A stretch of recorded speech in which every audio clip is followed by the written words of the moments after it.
I was left at the altar when my fiancée ran off with my brother. 2 years later, she asked for my help, claiming she now saw the toxicity of my family. 2 years ago, I stood at the altar, ashamed and heartbroken. My fiancée ditched me an hour before the wedding and took off with my brother. I never saw it coming, or perhaps I overlooked the warning signs because I adored her. We had been together for 5 years, and I assumed we were happy. However, looking back, it is evident that I was unaware of many things. My family never treated me as a priority. My parents always favored my brother. He was the golden child, attractive, wealthy, and the type of guy everyone gravitated toward. I was the quieter one, always being compared to him, making me feel like I didn't measure up. Growing up, I was always asked why I couldn't be more like my brother. Or your brother did it, why can't you? I expected things to change as we got older, but they didn't. If anything, things grew worse. My fiancée had everything I wanted in a partner: intelligent, attractive, and determined. However, she had a selfish side. It wasn't clear at first. It manifested itself in little ways, such as insisting on always getting her way or never apologizing when she wounded my feelings. I dismissed it because I loved her and believed we were creating a life together. I never expected her to betray me the way she did. The wedding was meant to be the best day of my life. Everything was ready: the venue, the food, and the guests. I awoke nervous yet delighted, knowing that I would soon begin a new chapter with the lady I loved. Then, 1 hour before the ceremony, she called me. Her voice was calm, almost frigid, when she told me she couldn't do it. She stopped loving me. Then she revealed the true bombshell. She had been dating someone else. That person was my brother. She didn't even appear guilty about it. She stated she didn't want to hurt me, but she felt compelled to follow her heart. I didn't even have time to digest what she said before hanging up. My parents, who had already arrived at the event, knew. My brother had told them earlier in the morning. Instead of supporting me, they tried to keep things calm to avoid humiliating themselves. When I addressed them, they defended her. They said things like, "Maybe it's for the best, and you don't want to marry someone who doesn't love you." My mother even had the arrogance to advise that I be happy for them. My father was no better. He simply stood there and ordered me to keep it together. It wasn't until later that I discovered my parents' involvement in all of this. My brother had always been interested in her, and they seemed to think she was too good for me. They decided she would be a better fit for him. They had been urging her to select him for months, even offering her financial support if she left me for him. I had no clue my family could be that deceptive. I walked out of the venue that day without looking back. I left everything behind, including my family, friends, and hometown. I couldn't stand being near any of them. I went to another state and started again. I got a job, a little apartment, and spent the next 2 years repairing my life. At first, it was difficult. I knew no one, and the loneliness was overwhelming. But as time passed, I discovered serenity. I met new people, began treatment, and concentrated on myself for the first time in my life. I did not inform anyone where I was or how to reach me. I didn't want anything to do with those who had deceived me. Then, 2 years later, my ex-fiancée arrived at my home. I had just returned home from work, and when I opened the door, I could scarcely recognize her. She appeared fatigued and worn out, as if she hadn't slept or eaten properly in days. Her once confident and polished manner was gone. She shook and her eyes were red from sobbing. She told me that living with my brother had become a nightmare. He was manipulative, emotionally abusive, and disloyal. Behind closed doors, the beloved golden child turned out to be a monster. They had married shortly after our wedding catastrophe and had a child together, but their relationship had crumbled. My parents, who had previously been so willing to assist her, turned against her when she failed to achieve their expectations. She stated that she felt caged, alone, and terrified. She intended to divorce my brother but was scared of what he may do. He possessed money, contacts, and a vicious streak. She was afraid he would wreck her finances and take their child away. She approached me because she believed I could assist. She asked me to testify in court about how toxic and manipulative my family was. She believed my testimony would boost her case and help her keep custody of her child. I stood there, listening to her, angry. She had made her decisions. She knew exactly what kind of person my brother was, yet she picked him over me. She allowed my family to manipulate her and went away without looking back. And now, after everything she has put me through, she expects me to come to her rescue. I told her no. I did not yell or quarrel, I just said no. I closed the door. It felt nice. But it did not last. A few days later, the texts began. She managed to spread the news about her arrival. Old friends and even mutual acquaintances began reaching out to me. They labeled me selfish, spiteful, and cowardly for refusing to assist a woman in need. Her former maid of honor, the same girl who was meant to support her at our wedding, sent me a lengthy note about how I was not man enough to step up. She claimed I was confirming my family's point. That I was weak and did not deserve my ex in the first place. I couldn't believe their arrogance. These people had departed from my life following the wedding. None of them had spoken up for me back then, but now they believed they had the right to lecture me. I disregarded the majority of it, but it still stung. They had no idea what I had gone through. They didn't care. They simply wanted me to fix a situation that was not mine to fix. Now I'm wondering if I did the proper thing. I owe my ex-fiancée nothing. She created her bed, and now she must lie in it. But there's a youngster involved. An innocent child who didn't pick this situation. Part of me wonders if my refusal to assist will harm him in the long run. At the same time, aiding her would mean reintroducing my family and her drama into my life. And I am not sure I am willing to do it. Reddit, what would you have done in my position? Did I make the right decision, or am I also selfish? Update 1. I honestly didn't anticipate my post to get so viral. To be honest, when I originally started penning things out, I had no idea if anyone would care. But now I'm reading through hundreds of comments, some helpful, some difficult to read, and it's been a lot to comprehend. Thank you to everyone who has offered advice or simply expressed their thoughts. Whether you agree with me or not, I appreciate your support and diverse viewpoints. Writing all of this out has definitely helped me go through a lot of emotions and gain some clarity. But it's also brought out a lot of feelings I thought I'd buried deep down. After posting, I spent the rest of the evening reading the comments. Some individuals brought up points I hadn't considered, such as the possibility that getting engaged in my ex-fiancée's legal difficulties may exacerbate the situation. Not only for me, but for the child as well. Others were more direct, instructing me to keep as far away as possible. She created her bed. Now she may lie in it. Those statements helped me feel better about my first reaction to her turning up at my home. But then there were the ones who mentioned something different. The child. I know I don't owe anything to my ex-fiancée. But hearing so many people say, the child is innocent in all of this, really got to me. Many of you suggested that I try to do something for the kid without being drawn back into the poisonous mess that is my family. And it is what I have been struggling with ever since. I don't want anything to do with her or my brother again. I don't want to be the hero or decent guy in a situation where I'm only setting myself up for further heartbreak. But at the same time, I feel compelled to do something, even if it isn't for her. It's funny though. After reading so many of your comments, I began to wonder if there was anything I could do that wouldn't need me to communicate with her again or get dragged back into the drama. I even pondered phoning a lawyer to see what would happen if I testified or aided in some manner.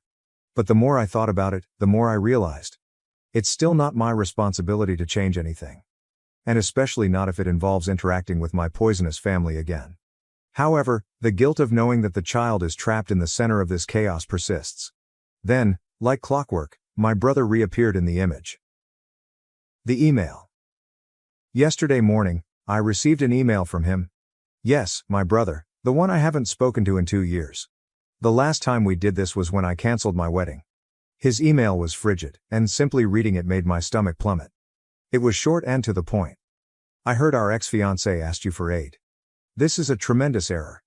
If you become interested, keep out of family matters. You'll regret it. I stared at the message for much too long. I was inclined to respond, but then I thought, why the hell should I? This guy is the one who forced me out of my own life. He was the one who perpetrated all of this manipulation with my ex. And now he believes he can tell me what to do? The arrogance. To be honest, I'm not sure if the word audacity is strong enough to describe how I feel about him. But I did not answer. I could not be bothered. It's almost funny how entitled he still feels. He has no idea what I've been through or what I've had to deal with over the years, and yet he believes he gets to decide how I should handle things. Thanks. That was when the phone rang. An unknown number. And I am sure you can guess who it was. Yep. My mother. After 2 years of silence, she finally decided to phone me. The moment I picked up the phone and heard her voice, I was reminded of all the reasons I'd cut ties with her and my father. I didn't even get a "how have you been?" or "I miss you" before she got right into it. She began discussing the divorce, my brother, and how I needed to be the bigger person and maintain peace for the benefit of the family. That's when I snapped. I don't recall what I said, but I know I told her I didn't want to hear it anymore. She went on, However, about how difficult things were for my brother and how I was punishing the child by not intervening. I told her I didn't care and wasn't going to fix their mess anymore. I hung up after that. That conversation made me numb. For some reason, it reminded me of everything my parents had done to me, how they always favored my brother, how they tolerated his worst conduct, and how they always expected me to be the quiet one who simply accepted everything they threw at me. It has never been about me. Not once. I've always been the backup son, expected to deal with whatever trash came my way. Hearing my mother defend my brother again was like getting slapped in the face. It made me realize that nothing had changed, not with my parents or with him. And to be honest, it is why I am not returning. As tempting as it is to take the moral high ground, I know I'd only be perpetuating the toxic cycle. So, I'm finished. I've made peace with going away, but this situation has resurfaced many old scars that I thought were healed. As much as I want to block everything out and pretend it's not happening, I can't ignore the reality that the child is caught in the center of it all. I keep thinking about how helpless he must feel as he watches everything unfold. I know he is innocent, but what if he is being emotionally manipulated, as my ex was? It kills me just thinking about it. Still, I keep telling myself that this is not my struggle. I've already been through enough, and I'm not about to be drawn back into their drama. I've been sitting with these emotions for a few days, trying to figure out what to do. Part of me wants to just move on, leave them to their mess, and walk away forever. But there's another part of me that wonders if I can aid the child without getting sucked back into the fray. I'm not sure what the correct move is yet. But I do know one thing: I cannot allow myself to return to the person I was before. The one who was always trying to make everything better for everyone else while ignoring my own needs. I worked way too hard to get here to be dragged back in. But the remorse over the child? Yes, it is still there. And it isn't going away anytime soon. How would you handle my situation? Would you help, or would you just walk away? I'm having trouble finding the right balance. Update 2. I figured things would calm down following my last update, but I was mistaken. Instead, things have become even worse, and I'm honestly wondering how I put up with these individuals for so long. I feel like the universe is putting my determination to the test. Every time I believe I've erected a tall enough wall to keep them out, someone finds a way to sneak over it or slip through a crack. Since my mother's call, I've been completely inundated. It began with a few texts from my extended family, including aunts, uncles, and cousins. And now it appears that they have all established a single front. They're coming at me from all sides, accusing me of damaging the family by not supporting my brother, or, worse, by remaining out of his family problems, despite the fact that I am doing just that. It's as if they believe I'm bound to get engaged simply because we share blood. Some of them have even accused me of holding a grudge and not being a man about it. I've been working hard over the last 2 years to restore my life and move on from the toxic disaster they created. They now believe I should abandon everything in order to return to the drama. It is exhausting. They don't understand that leaving away was not a choice made out of spite, but out of necessity. I couldn't keep living in that familial dynamic. It was suffocating. But they do not want to hear that. To them, family means unwavering commitment, even if it means sacrificing your happiness and well-being. On top of all the familial drama, I've begun receiving emails from my ex-fiancée. She's been sending them every few days now. I initially ignored them but ultimately caved in and opened one. I almost wished I hadn't, because they were all identical. She begs me to reconsider, emphasizing how much I can help her and her child. Each email is more urgent than the last, and she has even started sending photos of the child. I understand she's in a bad predicament, but the entire situation feels exploitative. She knows I'm not heartless, and I believe she's attempting to use that against me. She seems to know that if she tugs on my heartstrings, I will give in. The thing is, I am not stupid. I see what she is doing. But I can't deny it makes me feel guilty. I did not ask for those photos, and I did not want them. But she knows I'll look at them, and the child's face in those photos, with his little eyes looking up at me, guilt trips me more than anything else. I can't shake the feeling that I'm letting him down, although knowing that not becoming engaged is the correct thing to do. And just when I thought things couldn't get worse, one of my old acquaintances contacted me unexpectedly. He's someone I haven't communicated with in years, but he obviously heard about the scenario through the grapevine. He called me late one evening, and when his name appeared on the screen, I almost didn't respond. I wasn't in the mood for another, "you should do the right thing" conversation, but I answered anyway. He didn't even waste time exchanging pleasantries. He stepped straight in, telling me to be the larger person and aid my ex-fiancée, even if it was simply to safeguard the child. He went on to say that I couldn't just let a child suffer because of my brother's actions. I'm not sure if he didn't comprehend the whole picture or if he just didn't care, but it was evident to me that he expected me to help simply because it was the moral thing to do. He depicted me as a monster for not immediately going to her rescue. I told him I couldn't help and that the matter was between her, my brother, and my family, not me. But he didn't hear it. He accused me of being stubborn, carrying grudges, and neglecting this child's needs. He made it sound as if I was abandoning someone who was obviously in need. But here's the thing, she's not the only person in need. I've spent so many years in this toxic environment, dealing with everyone else's problems but never my own. I am done with that. I quickly stopped the call, but it only made me feel more conflicted. I wanted to defend myself and explain why I wasn't going to get involved, but I didn't. I understand it is not my obligation to clean up this mess. I understand she and her family made their decisions, and they now have to live with them. But the guilt is still there. No matter how hard I try, it's been difficult to focus on anything else lately. I find myself questioning everything. I went out with some friends the other day to distract myself from the situation, but I couldn't stop thinking about it. One of them even joked that I was being a good Samaritan by not getting involved, which made me laugh. But it wasn't amusing. It only made me feel even more alienated. My buddies don't truly comprehend what I'm going through. The few friends I have left from my old life are either too afraid to speak up or simply believe I am doing the right thing. However, it does not feel right. Especially when a child is involved. I've also been thinking about how my ex-fiance's situation could worsen if my brother and parents continue to press for full custody. I'm honestly not sure what could happen. My family has always been adept at manipulating the system, and I've witnessed them do so previously. I'm concerned that the youngster will be placed in a circumstance that is as horrible, if not worse, than what he is now suffering with. Despite these sentiments, I can't bring myself to get personally involved. So, I am still stuck. Part of me continues thinking that remaining out of it is the proper decision. But another part of me is questioning if I'm making the wrong decision. Will I live in regret if I don't help? And if I do help, would it only lead me back into their toxic world? This is a no-win situation. What would you do in my shoes? Would you aid the child, even if it meant reconnecting with your poisonous family again? Or would you keep your distance and let them sort things out for themselves? Update 3. After reading more of your comments and reflecting on the situation, I realized I couldn't sit back and do nothing, for the sake of the child.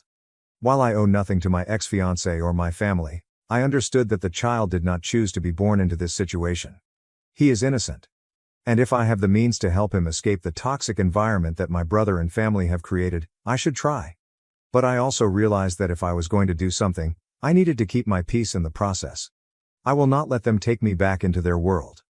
I've worked too hard to rebuild my life and set boundaries, and I'm not going to give it all up for something out of my control. So I spent a lot of time thinking about it. Eventually, I came up with what I thought was the best compromise. I submitted an anonymous report to Child Protective Services, CPS. At first, I was unsure whether this was the proper decision. But as I thought about it more, it seemed evident that this was the only way I could possibly help without getting dragged back into the pandemonium. One evening, I sat down with all of the information I had. What my ex-fiancé had told me about my brother's behavior, how my parents treated her, and how toxic and manipulative the family dynamic had always been. I added all pertinent detail I could think of. I didn't simply talk about the physical and mental trauma my ex-fiancé had experienced. I also discussed how my brother's dominating behavior had impacted everyone around him, particularly her. I detailed how he had always used his charm to trick everybody, including my parents, into turning a blind eye to what he did. I made sure to explain how my parents had always supported him, making excuses for him and putting me aside in the process. I realized that if CPS was to investigate the incident, they would need to grasp the entire context of the child's surroundings. My brother's behavior was not the only issue. My family had always opted to enable his acts rather than hold him accountable. I also attached screenshots of some of the emails my ex-fiancée sent me. She had expressed her fear for herself and the child, her sense of being imprisoned in the marriage, and her lack of a support system. I knew I didn't have first-hand evidence of abuse against the child, but I hoped CPS would find enough in what I presented to launch an investigation. They might not be able to locate enough to intervene, but they would at least be aware of the situation. I needed to know that someone was watching out for the child, even if it wasn't me. Filing that report felt like a weight was lifted off my chest. It was the proper thing to do, but I didn't have to return to the craziness of my old life. I informed CPS that I wanted to remain anonymous and did not want to be contacted for follow-ups or participate in the case in any way. I did not want my name mentioned. I just wanted to make sure the kid was secure, and I felt if CPS thought my report had merit, they'd look into it further without my involvement. I did not expect immediate feedback or closure. CPS was unlikely to provide me with updates, and if they did, it would most likely be after they had done an inquiry. I was at ease knowing that I had done everything I could. I didn't have to reopen old wounds from my family's dysfunction, nor did I have to get caught up in their drama. At the end of the day, the report was the most effective thing I could do without jeopardizing my mental health or the life I'd worked so hard to rebuild. In the days that followed, I attempted to concentrate on moving forward, which is easier said than done. My family is relentless, and every time I think they'll leave me alone, another message or email appears. This time, it wasn't simply my mother and a distant cousin. This time, my brother reached out. And honestly, I didn't know how to answer. He sent me a short email accusing me of betraying the family and acting vindictively. He told me I was making a major mistake and would regret it. But there was something else about the tone of the message that made me pause for a moment. It wasn't simply anger. He was concerned. I did not even bother responding. The more I thought about it, the more I realized that everything he said was pure manipulation. It was not about him. It was about control. And I wasn't about to fall for it again. I've done this song and dance previously. It is always the same. They try to make me feel awful about setting boundaries and doing the right thing. But, in the end, they're the ones who caused this mess. I don't owe them an explanation anymore, for anything. I hadn't heard from my ex-fiancée in a few days, which was a relief, until yesterday, when I received one final email from her. It was short. Just a simple message that read, "Thank you. And I'm sorry for what I put you through." There are no details. No explanations. Only those words. It left me with mixed emotions. On the one hand, I'm relieved she acknowledged the pain she caused. But on the other hand, it made me realize how much she is going through. Perhaps something has changed in her situation, or she is finally recognizing the truth of her predicament. Regardless, it's evident that she's still battling. I don't know what will happen next in her custody struggle, but if there's even a slim chance she can get the child out of that harmful atmosphere, I hope it goes well for her. But I have to tell myself that I cannot get back engaged. I can't solve her problems. And I've already contributed significantly. Now it is up to the authorities. If CPS investigates and finds sufficient evidence to act, I will have done my part. If not, I'll have to admit that I can't control everything, no matter how much I want to. Final update. Thank you to everyone who has provided advice, encouragement, and even tough love. Your words helped me understand the big picture and gave me the confidence to act without second-guessing myself. And to anyone reading this who may be in a similar situation, it's okay to keep your peace. You can care for others while still maintaining your boundaries. Doing the right thing can sometimes entail taking a step back and allowing the system to work. You don't have to repair everything yourself. Do what you can and leave the rest to people who are more qualified to manage it. I'm not sure what will happen next, with my ex-fiancé, my brother, or any of this mess. But I know one thing. Whatever happens, I will be fine. I discovered my parents stole my $200,000 trust fund to support my sister. When I exposed them, they got furious and kicked me out of the house. To provide some context, my sister Corey has Down syndrome. She is 4 years older than me, and I've known for as long as I can remember that my sister was different from me in many ways. Even as a small child, I noted that Corey would respond strongly to every circumstance. If things didn't go her way, even in minor ways, she would scream and weep in a manner that most children did not. It was as if she couldn't take the frustration of things not living up to her expectations. Growing up, Corey had no pals. She had difficulty picking up on social cues and frequently came across as abrupt or even rude. While she wasn't trying to be impolite, her directness could be off-putting to other children who didn't comprehend her situation. As a result, many youngsters preferred to maintain their distance, leaving her feeling alienated. As a result, my parents made it a point to include me in her social life, frequently reminding me that I needed to bring her along when I went out with my friends. I realized they wanted her to feel included and have someone to interact with, so I didn't mind having my elder sister along.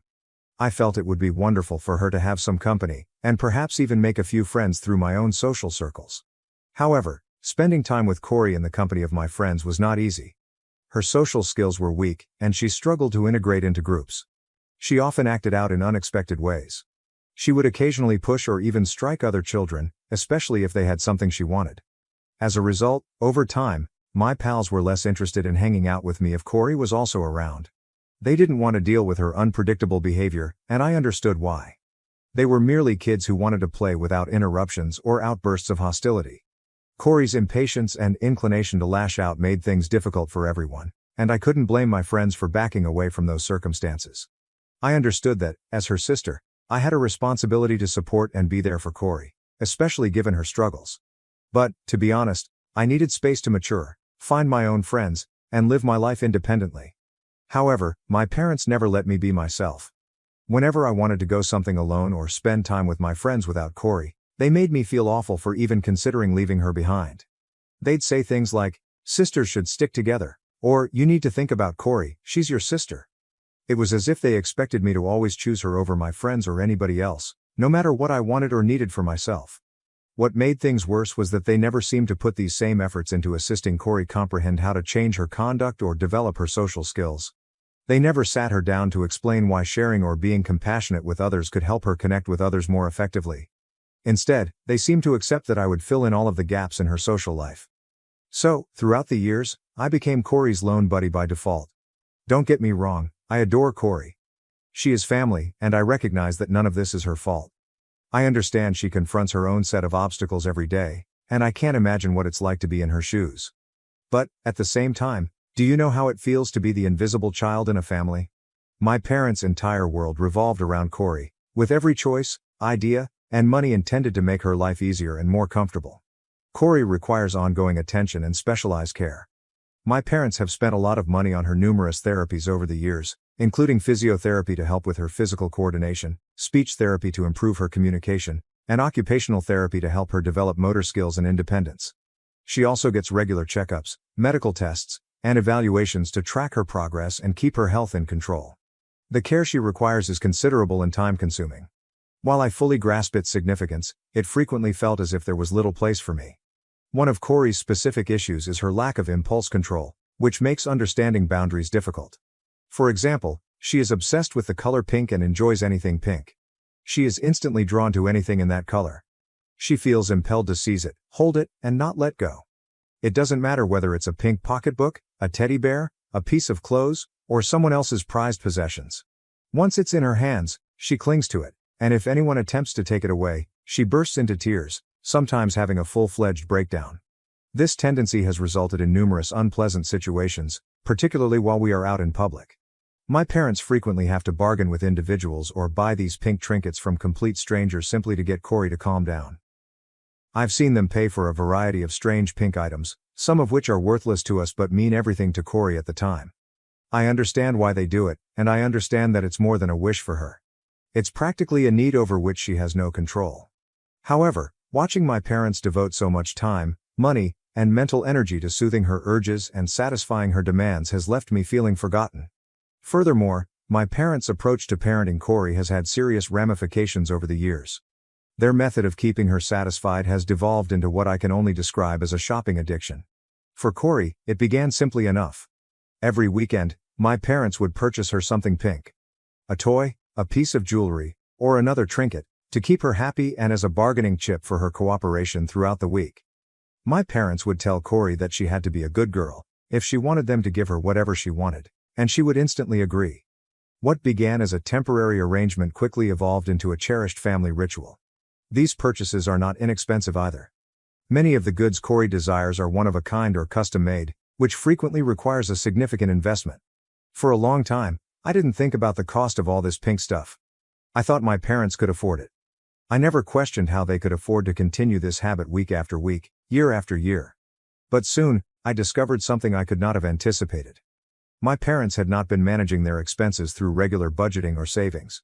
They have been committing fraud to cover the rising prices. You see, when I was born, my grandparents established a trust fund for both me and Corey, with equal sums given to us. Corey, who has Down syndrome, was supposed to use the money for her therapies or whatever else she needed, but I was supposed to use mine for college or a down payment on a home. Only my parents had access to these funds, but my grandparents trusted them to handle them carefully. They also made certain that Corey and I were aware of these trust funds from a young age, allowing us to rely on them for financial support. It was a thoughtful present from my grandparents, and I always felt secure knowing that the trust fund would be available when the time came. When Corey reached 18, she received a portion of the trust monies. Since she still lives with and relies on my parents, they have been in charge of managing her money. They've utilized her trust fund over the years to assist pay for her treatments and therapies, which have become more demanding as she's gotten older. The money has helped with everything, from her medical treatment to providing the materials she requires for daily life. I recognized that the money was intended to meet her needs, and I never questioned how it was being spent. When I turned 18, I anticipated to get my half of the trust fund, as promised. I had previously planned to utilize the money for my college tuition. Once that was taken care of, I intended to preserve the remainder for any additional bills that would arise as I approached maturity. I had my future planned out, and I was counting on that fund to help me forge a steady route forward. But little did I know, my hopes would soon be dashed. My grandparents arranged a fantastic 18th birthday party for me last week. They had done the same for Corey when she turned 18, so I had been looking forward to my own celebration for quite some time. They had invited everyone in their family. I was genuinely pleased, surrounded by the people I cared about, and it was one of those days when everything felt just right. Following the cake cutting, my grandparents made an announcement to the entire gathering. They told me how proud they were to see me all grown up and gone to college, and that as a birthday present this year, I would receive the trust fund they had put up for me years before. The entire room erupted in cheers and clapping, with everyone praising me on this incredible gift. I felt a rush of exhilaration and thankfulness come over me as I hugged and thanked my grandparents for everything. But in the midst of all the enthusiasm, I saw that my parents were the only ones who did not appear joyful. While everyone else smiled and congratulated me, my parents seemed unconcerned. They stood off to the side, their faces strained, almost uncomfortable. I could see them exchanging glances, and while they didn't say anything, there was a discomfort to them that was difficult to miss. It struck me as peculiar, but in the excitement of the celebration, I didn't give it much thought. I wanted to enjoy the rest of the party, so I put it to the back of my mind. Later that evening, when we got home from the party, I couldn't shake the feeling that something was still wrong. My parents appeared uptight and didn't speak much with me. Typically, they were concerned about Corey's health, mood, or anything she needed. But that night, Corey appeared absolutely satisfied, playing with one of her new gifts. Sensing something else was going on, I finally asked my folks if there was anything wrong. That's when my father gave me a serious look and informed me that he and my mother needed to talk to me alone. The tone of his voice immediately sent shivers down my spine.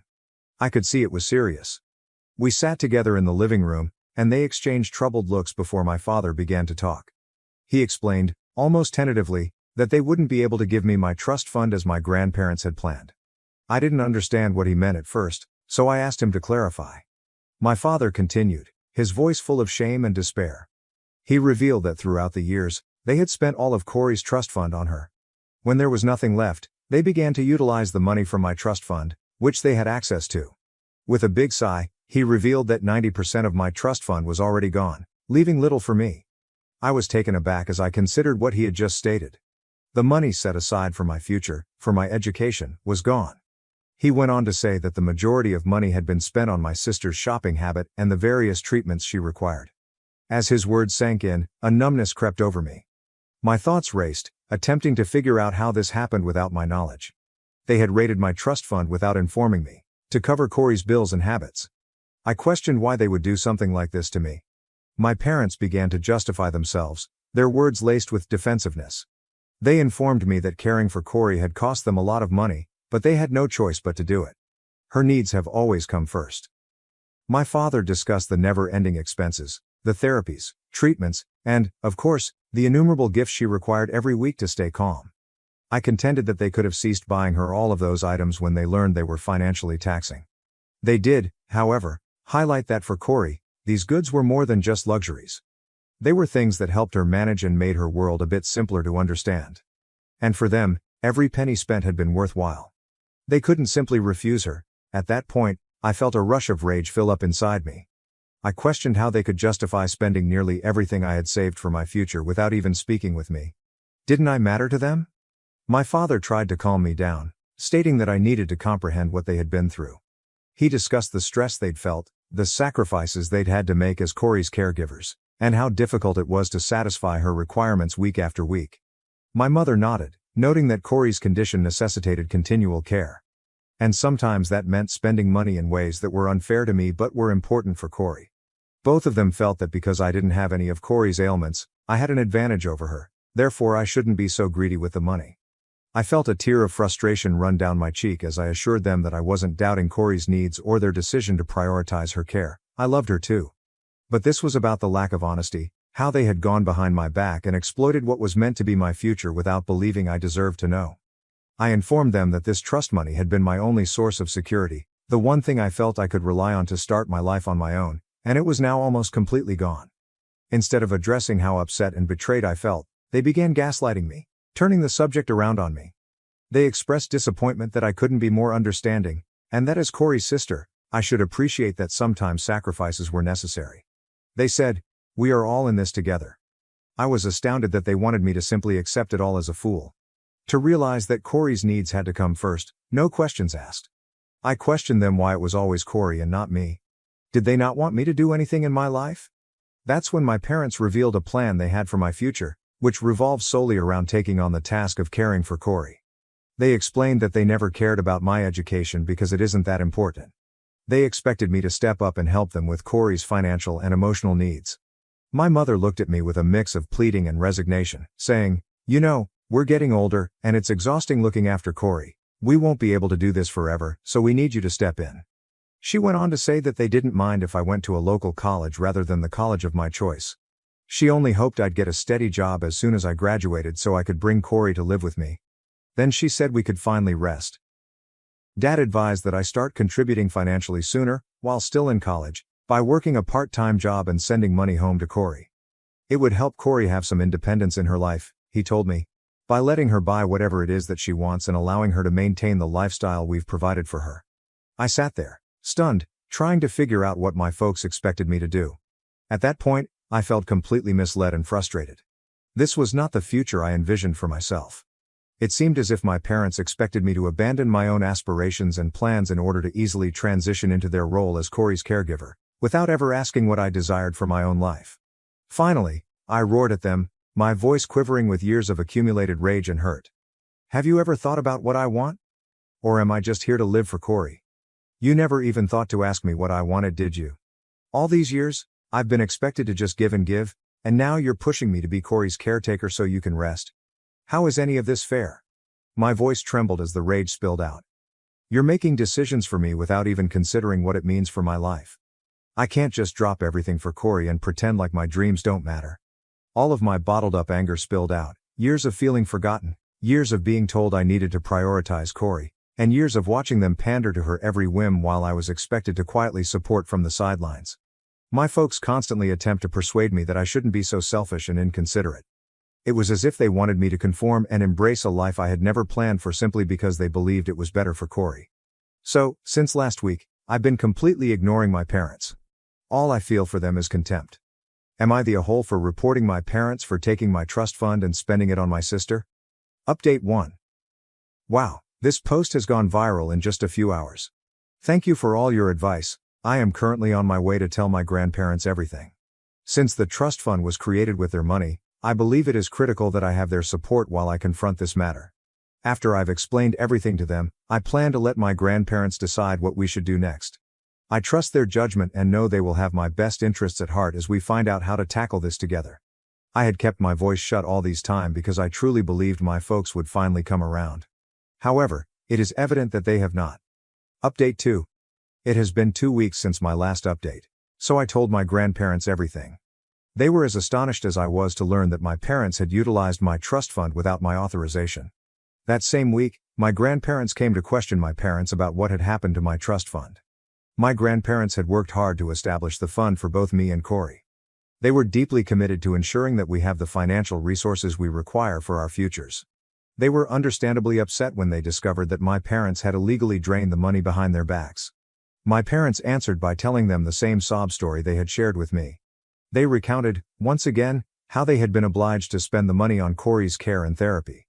They urged my grandparents to explain why they did what they did, as if their rationale would somehow make it all right. But my grandfather would have none of it. He roared at them, his voice filled with fury and amazement. He told them unequivocally that they were accountable for repaying the whole trust fund, regardless of the circumstances or justifications for its use. He was visibly angry and felt betrayed by my parents' conduct. For a moment, I hoped they'd finally accept responsibility and set things right. Then, frightened, my mother came to my grandparents and began pleading with them. She indicated that caring for Corey was difficult, and that her needs were numerous and frequent. She stated that Corey's trust money was insufficient to support the increasing costs of her treatments and ongoing bills.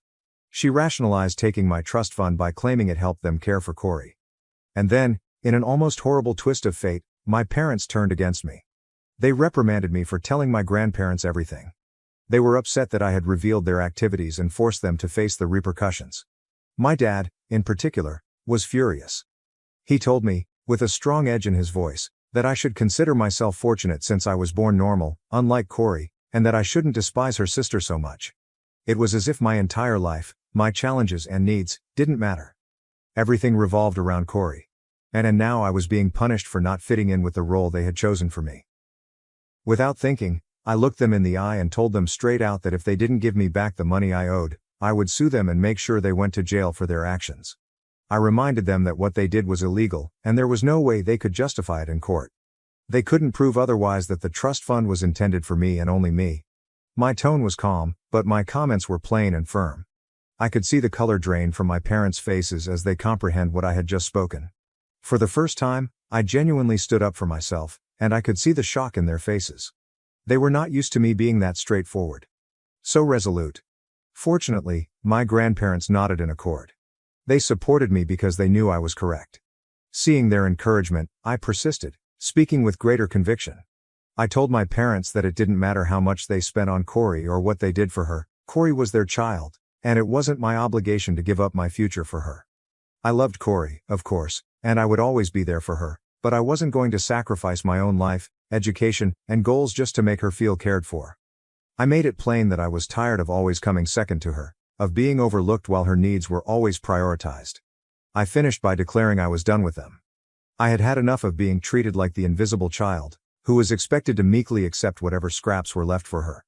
For the first time in my life, I stood up for myself, and I knew I could never take it back. My parents had pushed me to my limit, and I was not going to allow them to continue to dictate my life. My father instantly disagreed, his voice full of shock and anger, insisting that I couldn't threaten them with jail.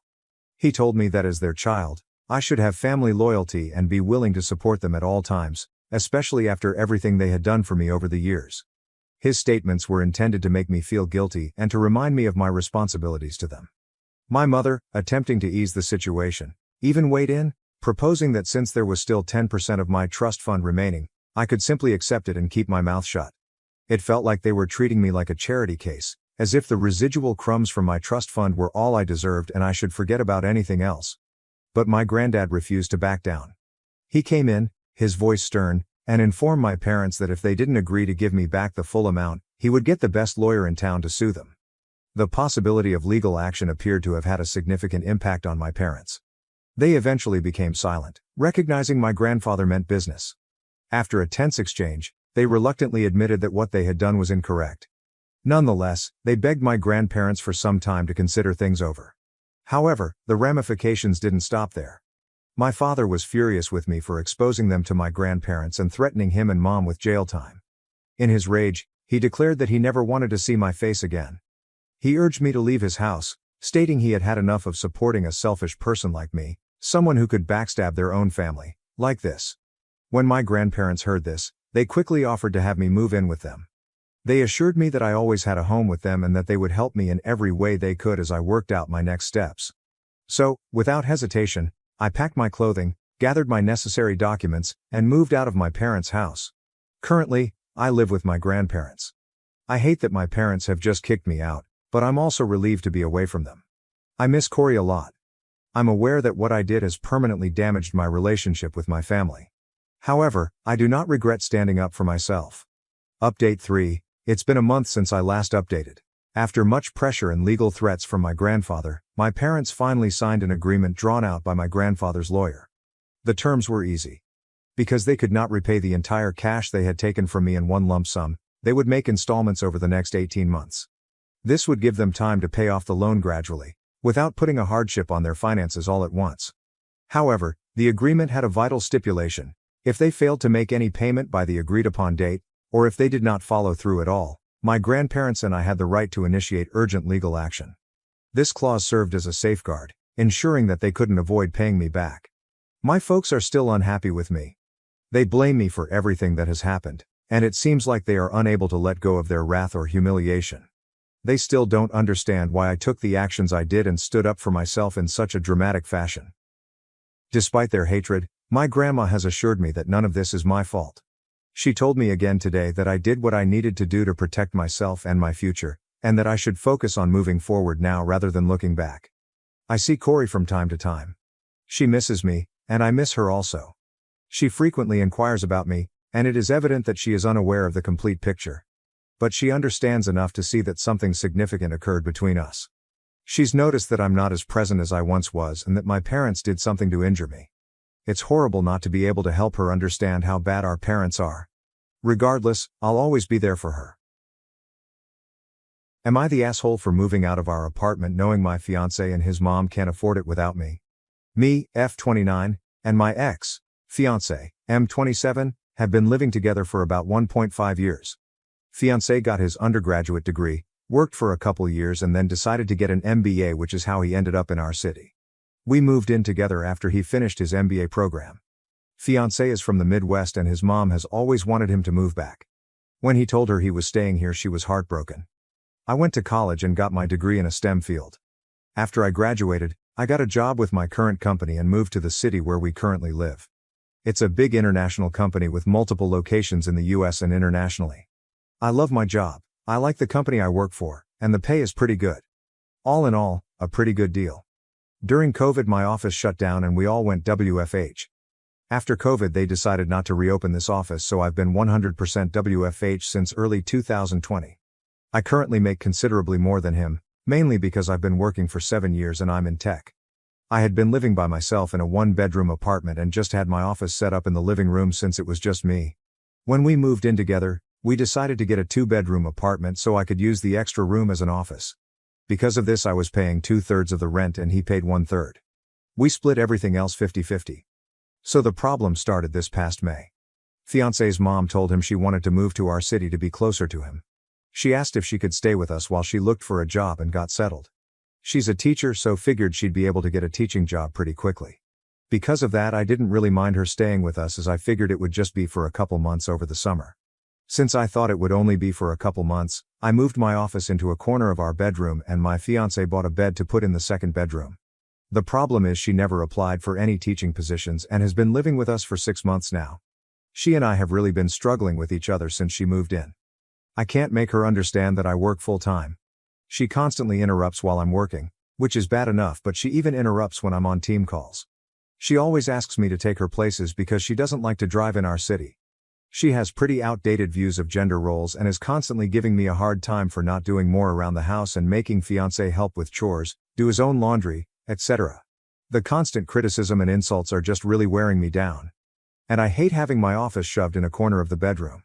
Back in September, I told my fiancé that since it looks like his mom is going to stay a while, we should split the rent 3 ways. He told me she can't afford that since she has to conserve money until she gets a job. I told him I wasn't happy paying extra for a bedroom I can't use, so finally he said we could do a 50-50 split. I could afford to pay the extra, but I hate the idea of funding her lifestyle. Every time I complain about her or the situation, he says he agrees but doesn't know what to do because he can't kick out his mom. And he won't talk to her about the way she treats me or how she behaves. When I ask what the long-term plan is, he just says he doesn't know. I've thought about giving him an ultimatum to tell her she has to leave, but I think he'd just end up resenting me for essentially putting him mom on the street. So one of my girlfriends is losing her roommate at the end of February. Our lease renews June 1st. I'm very strongly considering moving out of our current apartment and moving in with her. I can afford to pay part of the rent on our current apartment and also half the rent at my friend's apartment. It's not ideal, but I'm not a big spender, so it's doable. The issue is, if he and his mom aren't able to pay for 1/3 the rent each, there's no way they could cover the whole thing on their own. But I can't live like this anymore, so I'm pretty sure this is what I'll do, but I wanted to see if people thought I'd be the AH for leaving them like this. Comments. Comment 1. His mom is the biggest A because she specifically planned this. It isn't that she's had bad luck, she didn't even apply. Add in that she didn't respect your workplace and insults you. She's basically trying to be the matriarch of the house, while being a complete mooch. The biggest problem is your fiancé thought. This is just a glimpse of your future with a mama's boy. He's made it clear that he's okay with her walking all over you, and she's not leaving. You're going to end up as a third wheel in your own marriage. Comment 2, je suis d'accord. His mom is taking advantage, and your fiancé isn't setting boundaries. It's a big concern for the future. You deserve better.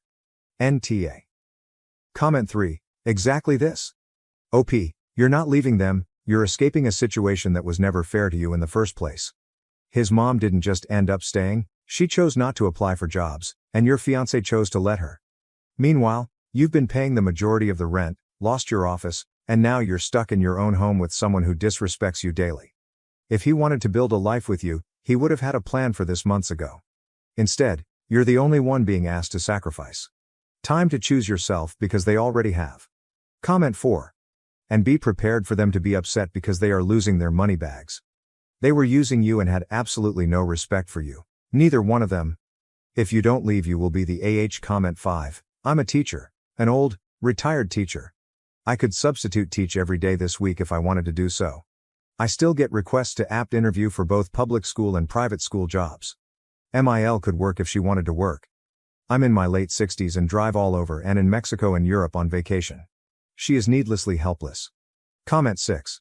Good news, you discovered your fiancé is a mama's boy before you got legally entangled. The price is 3 months of paying double rent. Sucks, but much cheaper than a divorce, alimony, child support and years of therapy because of dealing with that kind of MIL. Mommy wanted to prove her darling boy would pick her and take care of her. So she moved in and proved it. He won't stand up to her. Sadly, unless he gets some serious therapy and figures out how to unmesh, he's never going to. So tell him flat out, Mommy wins. She gets her whittle boy back. You will find a grown man. You'll pay your portion of the rent for the next few months, but you're letting the landlord know you will not be renewing and do not use your income for renewal for him and Mommy. I'm sorry you have to deal with this. You did what you could, but unless he wants to grow up, you're going to spend decades hearing how you don't cook right, clean right, raise your kids, spend money, vacation wrong, and have bad values. She, of course, knows better. Don't do that to yourself. And maybe, just maybe, this will make him realize he's got to get off Mommy's titty if he ever wants a life of his own. Update, 5 days later. I posted here last week about the situation I'm in living with my soon-to-be ex-fiancé and his mom. I started off trying to reply to everyone's comments and keep up, but honestly I just got completely overwhelmed with all the comments. First off, I want to thank everyone for their feedback and comments, even the ones that were kind of harsh. Actually, probably especially the ones that were kind of harsh. I really needed some tough love to make me realize that I was letting my STBX and his mom take advantage of me. The more comments I read, the more pissed off I got. Honestly, I think I'm more pissed at myself for allowing this to happen and not advocating for myself more. This past weekend I got my STBX alone so we could talk, which was actually harder than it should have been. BC, his mom always tries to tag along when we do anything. Going through all the comments everyone left and the PMs people sent really helped me decide how to approach this.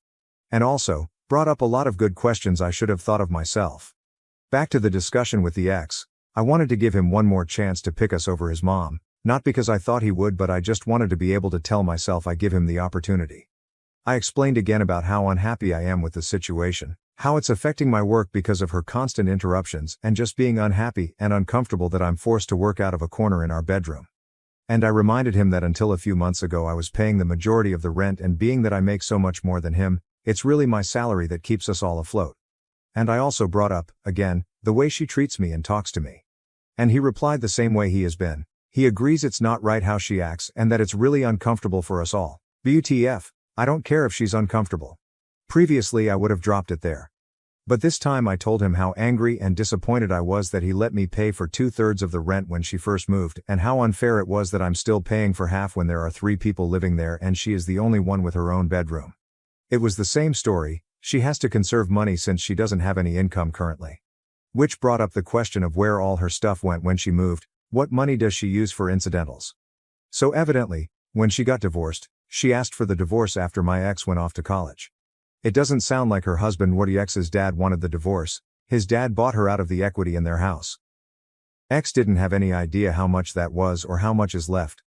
But until she moved here she was working full-time as a teacher and living in a small apartment, so she should not have had to tap into the divorce settlement money very much.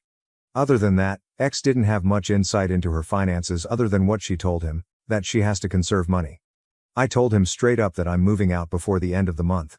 And from now on I'm only paying 25%. As some of the commenters pointed out, she has a whole bedroom while I have to share with a man-child.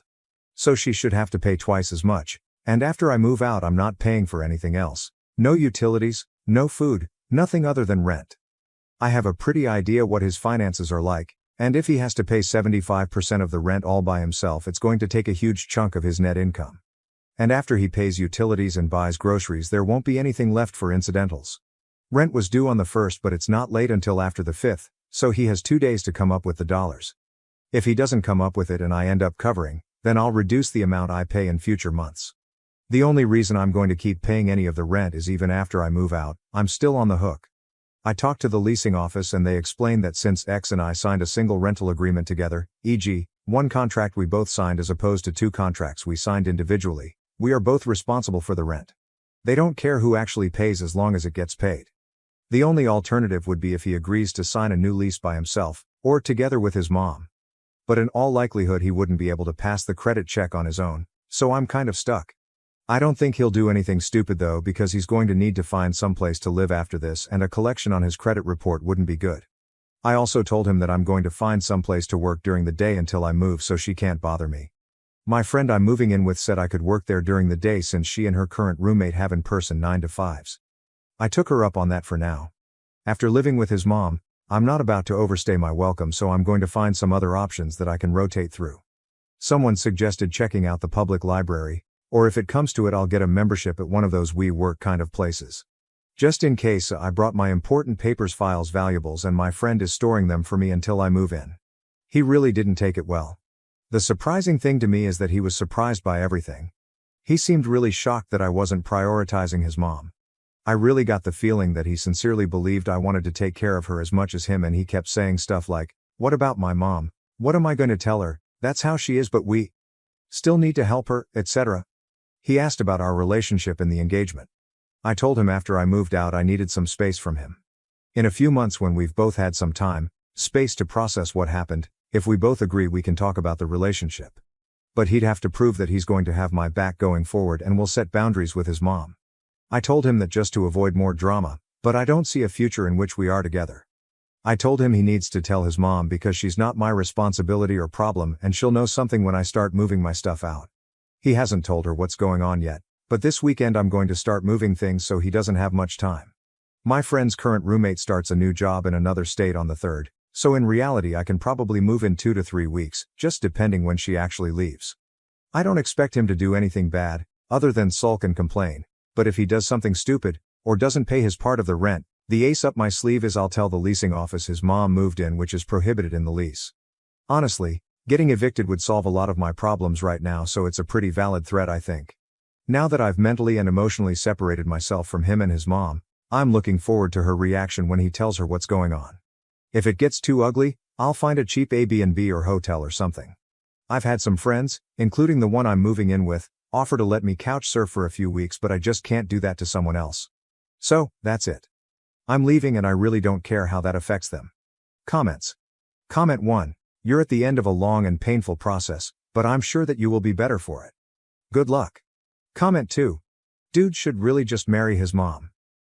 Comment 3. Notify your landlord in writing that you are moving out and to take you off the lease after June 1st. You wouldn't want to do nothing and accidentally trigger an automatic renewal. Oop, already did that. I did it before I went to talk to the front office and confirmed that they received it while I was down there. New update, 8 days later. Hey everyone, I've been getting a lot of requests for updates, so I wanted to let everyone know how it went when my ex's mom found out about me not covering all the rent and moving out. TLR. It was kind of a shit show. But I'm moved out and I'm off the lease. Family is on the lease now and she and ex's dad are covering half the rent and STBX is covering the other half. Last week I started working out of my friend's apartment, the one I'm moving in with, so I didn't see my ex's mom on Monday. Tuesday around lunch she sent me a text asking where I was. I told her I was working and I'd be home late tonight. She replied that the ex told her I wasn't going to be contributing as much, so she had to loan him money for rent. That wasn't a surprise to me, so I just replied with a thumbs up emoji. I had plans with my friend and her roommate, who I'm also friends with, to go out for dinner and then get some drinks. So by the time I got home it was after midnight and my ex's mom was already asleep. The fun started Wednesday morning. I was getting ready to go to work at my friend's place when my ex's mom stopped me and said we need to discuss my financial situation. Then she went on a whole tirade about her having to cover my part of the rent, me making foolish choices by going out to dinner when I couldn't even pay rent, I was irresponsible with money and inconsiderate of the impact it had on others, blah blah blah. She went on to say that if she was going to have to pay my share of the rent that she expected me to do a better job of keeping on top of chores and keeping the apartment clean and organized. I told her I was moving out since obviously STBX hadn't told her yet. She seemed, I don't know, pleased with herself? All she had to say was, maybe that's for the best. When I got home that night, right off the bat, she wanted to talk.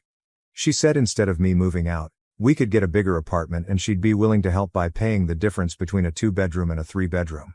Then we could go back to the arrangement X and I had before she moved in, me paying 2/3 of the balance and him paying 1/3. Honestly, when she was saying this I think my brain vapor locked. She was making it sound like she was doing us a favor by offering to pay the increase in rent. Apparently this man-child who tells his mom literally every single thing about our lives and relationship hadn't bothered to tell his mom how much I was actually contributing. It seems like once she discovered X wasn't paying for everything like she thought, she wasn't as excited about me moving out. I tried to be polite and told her I'd already given notice to our apartment complex that I was moving out at the end of the month and already committed to move in with my friend. She kept pushing the issue and said if she was willing to pay the difference, I should just stay, because that would really be best for everyone. By then I was getting annoyed and told her that because of the way she has been acting and treating me I had no interest in living with her anymore. That's when the best line of this whole dumpster fire came out of her mouth. She said she was worried I was taking advantage of her son, and if we had told her about our financial arrangement she would have been more understanding of why I wasn't keeping up with the apartment. I told her maybe a good lesson from this is to try being nice to everyone in the future and not just the people you think can help you. And I asked her why she didn't help out more since she wasn't doing anything productive all day. She did not like either of those comments and it got pretty hostile with both of us yelling at each other. And to be fair, we both said some pretty awful things to one another. Finally I told her I was going to inform the rental office that she had been living there contrary to the lease agreement because getting evicted would be worth it to see her living on the street. I grabbed my laptop and went to my friend's. I didn't even bother packing an overnight bag. Next afternoon, Thursday, my ex texted me and said he had added his mom to the lease effective the first of the month and that she and his dad, I have no idea how that poor man got roped into this, would pay half the rent and X would pay the other half. I confirmed with the property manager that I was off the lease and didn't have any further obligation. I got it in email so I have a record. I put disconnect orders in for the utilities under my name and told him to call and set up accounts under his name. I'm going to lose the damage deposit, it goes to whoever is living there when lease ends, but it's a small price to pay to be free. On the way home I stopped and got a bunch of boxes to pack my stuff up. She was pretty hostile when I got home and when she saw how much I was taking she got worse. I ended up taking Friday off to finish packing and on Saturday got some friends to help move stuff to my new place. I'm going to pay my friends some rent for the next 2 weeks until they move out. They didn't want me to, but I'm not going to stay in someone's home and not contribute. If nothing else, living with my ex and his mom taught me that. Last night my ex and I got together and talked for the first time since Saturday. He said his mom is staying until June when the lease is up, then she's moving back to their hometown. According to him, she just really didn't like living here and that's why she didn't try to find a job. Then he asked how long a break I thought we should take. A few commenters gave me a hard time for stringing him along, so I was brutally honest and told him I could not be with someone that allowed others to treat me the way he allowed his mom to treat me and that I hoped he learned to stand on his own and establish some boundaries. He looked like he was going to cry and just got up and left. As far as I'm concerned, this whole thing is over and done. I'm going to call it a learning experience and be glad I found out how awful my ex's mom was before we got married. The thing that amazes me is the amount of damage this woman leaves in her wake and how utterly oblivious she is. She destroyed our engagement and relationship, is leaving X in a much worse financial situation, pushed back her ex-husband's retirement by I don't know how many years since now he likely has to pay off the mortgage, or second mortgage, he had to get to pay her half of the equity. And she made my life hell for 6+ months, and she's walking away completely unscathed. According to my ex, she's going back to her hometown and picking up her old teaching job. I'm thinking about going to visit my parents next week and working from their house. I want to tell them how boring and undramatic they are and how I'm so grateful for that and love them for it, lol. Comments. Comment 1. Always cut toxic people out of your life. Nuclear missile dodged. Good on you. I hope the old bat thinks of you every day she gets dressed for work. Comment 2. We. Glad you got out. He needed to hear the harsh truth of not coming back to him. He did this to himself when he didn't back you up. Who wants to be with a spineless jellyfish? Oop. Honestly, I was intentionally kind of a bitch. He's complicit in torching our relationship, but I did love him. I was worried if I wasn't blunt with him he'd try to talk me into trying again, and I wanted to close that door for good. Am I the asshole for denying my ex the chance to be a father after he abandoned me and our baby, and now insists on re-entering our son's life 16 years later? Original post, January 19, 2025. Throw away so get your "this is fake because new account" comments out early. I, 32F, had a baby boy when I was 16. Yes, I know how that sounds. No, we weren't careful. Judge me all you want on that front, I've dealt with that for years. Mike, 33 million, was my boyfriend then, and when I found out about my pregnancy, he did a disappearing act with help from his family. Something future college star, something. My parents were always blunt. What happened next was my choice. After a lot of thinking, and deciding abortion just wasn't for me, I respect that right, I'm not here to debate it, it was just not for me, I chose to give up the baby for adoption. My parents knew a super sweet couple that were looking to adopt. We met, and I just knew they were the right people. This turned from a teen mistake to an almost surrogacy. I started homeschooling to finish my education and to have a rest. The adoptive parents were with me for everything and even paid for most of the medical costs. The adoptive mother was a teacher, so she helped me with my schoolwork and to prepare for college. They were present for the birth and I refused to hold the baby. Instead, his actual mother did. And it was just right. I've stayed in the baby's life in a distant position as a special aunt. Well, he's no longer a baby and he knows who I am, but his mom is the same woman that raised him and I continue to be his special aunt. The only change is now he knows who to call if he needs a kidney. His sense of humor is like mine, go figure. We talk maybe once in a blue moon, which in all honesty is the best. He's happy and I don't regret giving him up to have a happy life. For my part, I married 6 years ago. My husband Aaron, 44 million, was divorced in good terms with Bella, 40 million. They have 2 children together. A boy that is 16 and a girl that is 19. Aaron made it clear since we began dating that his kids' approval was important and that Bella was part of his life forever. Not as a spouse but as a friend and mother to his children. I also told Bella and him about my teen pregnancy. Well, to begin with the kids, my stepdaughter and I get along well. She's obviously closer to her mother, but she still does girls' days with me every so often. It's more like friends though. My stepson is incredibly close to me. He calls me his other mom and always asks me to be present for important events. We bonded when his childhood dog passed away, as my cat died about the same time. Bella and we're best friends. I know people have complicated relationships with their partner's exes, but we always show respect to each other. I never tried to take her place. I know Aaron and her shared something special long before I was in the picture. That's their history. And I am a stepmom, not a mom. Her place in the kid's life is not up for competition. The reason for this background is that the whole mess with Mike started when I took my stepson to a medical appointment. It wasn't serious, though he did have to use anesthesia. Aaron and Bella both couldn't get the day off. They tried, but their jobs are on call and they cannot easily take time off. So I went on my own to be my stepson's support. I didn't recognize Mike as one of the doctors. His real name, both first and last name, are incredibly common and it has been years. Not to mention my priority was being my stepson's support and everything else was secondary. After my stepson was done, he was a bit out of it as expected. I was setting him up in the car and making sure he was comfortable when Mike came over. He told me he had been thinking about me and our son for so long, and he was glad our boy was okay. It really took me a few minutes for my brain to click on what was going on, and he kept on rambling about apologies and how he wasn't ready to be a father. Blah blah blah. Eventually I just sighed and loudly said, "This is not the baby I was pregnant with. I gave him up for adoption after I gave birth. I am a stepmother." My loopy stepson chimed in with, "Other mom." I had to hold back a smirk to be honest. Mike was stunned by that and it gave me time to catch him up on the important details. I gave up the baby. He knows what happened and why I gave him up. I married a man with 2 children. I am happy and don't want him in my life. And no, I won't give him contact information for the adoptive family. He is 16 years too late. That was the end of it, and I got into my car to get my stepson home to rest. Since then, Mike found me on social media and has been painting this sob story about me denying him a chance to be a father. How I was a poor mother that threw away her child to raise someone else's children. I'm basically the she-devil apparently. Most of our former classmates that saw the post reminded him that he left me. Some of his HS friends even pointed out he laughed about leaving me pregnant. I didn't know that part. A few of his relatives have reached out to bash me about taking Mike's chance to be a father. That it made me a poor Christian.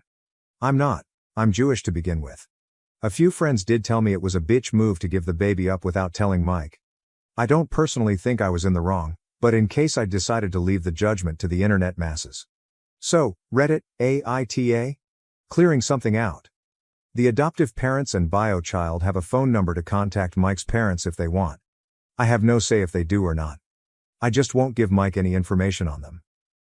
Some of OP's comments. Commenter, NTA hi, therapist here. Seems like it was the right decision for everyone involved. Especially Mike, who clearly shouldn't be anywhere near children given his full lack of impulse control and empathy. As a fellow Jewish lady, I recommend laughing at the poor Christian comments. OP, my mom loves them. I'm in a mixed household with dad being Jewish and mom being Catholic. My mom laughs every time I get a new one the hardest. Commenter, I mean, they can be really funny depending on who's saying it. Also, who are these friends calling you a bitch? They don't sound like friends. Oop. They are more conservative friends. I say friend loosely. We're in the same groups. Commenter. These people are fucking psycho. Block block block. Your bio kid might decide for himself to try and find his bio dad one day, but it's your job to defend his privacy until then. And make sure his decision is informed. He knows that his bio dad is a complete ass. OP. I told him everything when his parents decided it was time to tell him who I was really.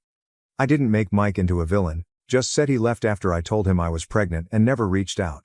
He's been clear that while I am his biological mother and Mike is his biological father, he doesn't see either of us as parents. I am his aunt and Mike is a stranger. Commenter. AITA. TF. Also, I'm not judging you for the age gap, but I'm definitely judging Mike. Tell him if he and his friends don't leave you alone that you'll report him to the medical board. Also, maybe ask your son if he wants Mike's contact info, but warn the parents he's bad news. It's your birthday song choice, not yours. Editor's note. This commenter thought Mike was 33 when OOP was 16. He was 17 and OOP clarified that later. OOP. He's had Mike's info for years. Mainly via Mike's parents. I think he called them once and Mike wasn't around or something. I got the story secondhand so I don't know the details.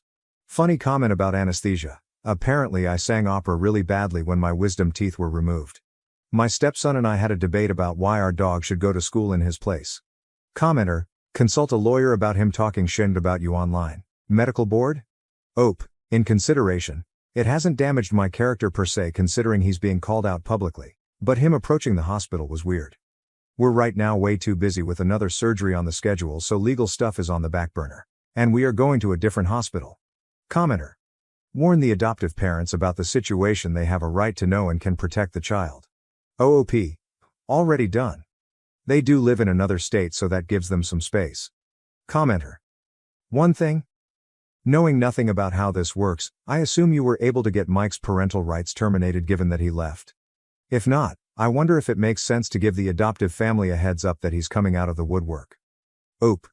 This was a tough situation because he wasn't around and no one in his family willingly gave a DNA sample to establish parenthood. The judge that did the adoption could have demanded it, but she decided for the good of the baby and myself to just terminate both of our rights. And then the baby was adopted. I was basically deemed unfit and the father was not able to be contacted, and the court did try really hard to get him. To another commenter, it wasn't done with his consent. He was MIA. When the adoption process began, we tried to reach out and his family didn't even hold a conversation. The judge involved tried to have the courts contact him and he didn't respond either. Eventually the abandonment time frame was hit and his rights were terminated for abandonment. Mine were willingly terminated since I presented myself as an unfit mother. One more commenter. This was a pain to do? It mainly fell down on abandonment. We had to prove we tried to contact the father, the court had to try to contact the father, and we had to wait for a set time requirement. I just had the right judge that understood I wasn't prepared to be a mother and decided to set things appropriately. Their relationship. Oh, I don't mind it at all. I wanted him to never see me as his mom. I wanted him to love his family. I'm happy beyond the reasons that his life is great because I am not in it beyond a call here and there. He's an amazing young man and it's because he has amazing parents. I do get moments of pain here and there, and then I remember this kid had the best possible life. I wasn't good for him. And he wasn't good for me. It's a sad reality. I don't regret it and I'm glad I was able to bring him for his parents to have him in their lives. Mike was one of the doctors for your stepson's surgery? He wasn't one of our doctors. Just a doctor in the hospital. I spent like 2 hours in the waiting room so I suspect he recognized me. His name was on a plaque with all the doctors' names and I didn't even put 2 and 2 together. I should have, I was just stressed and not really thinking.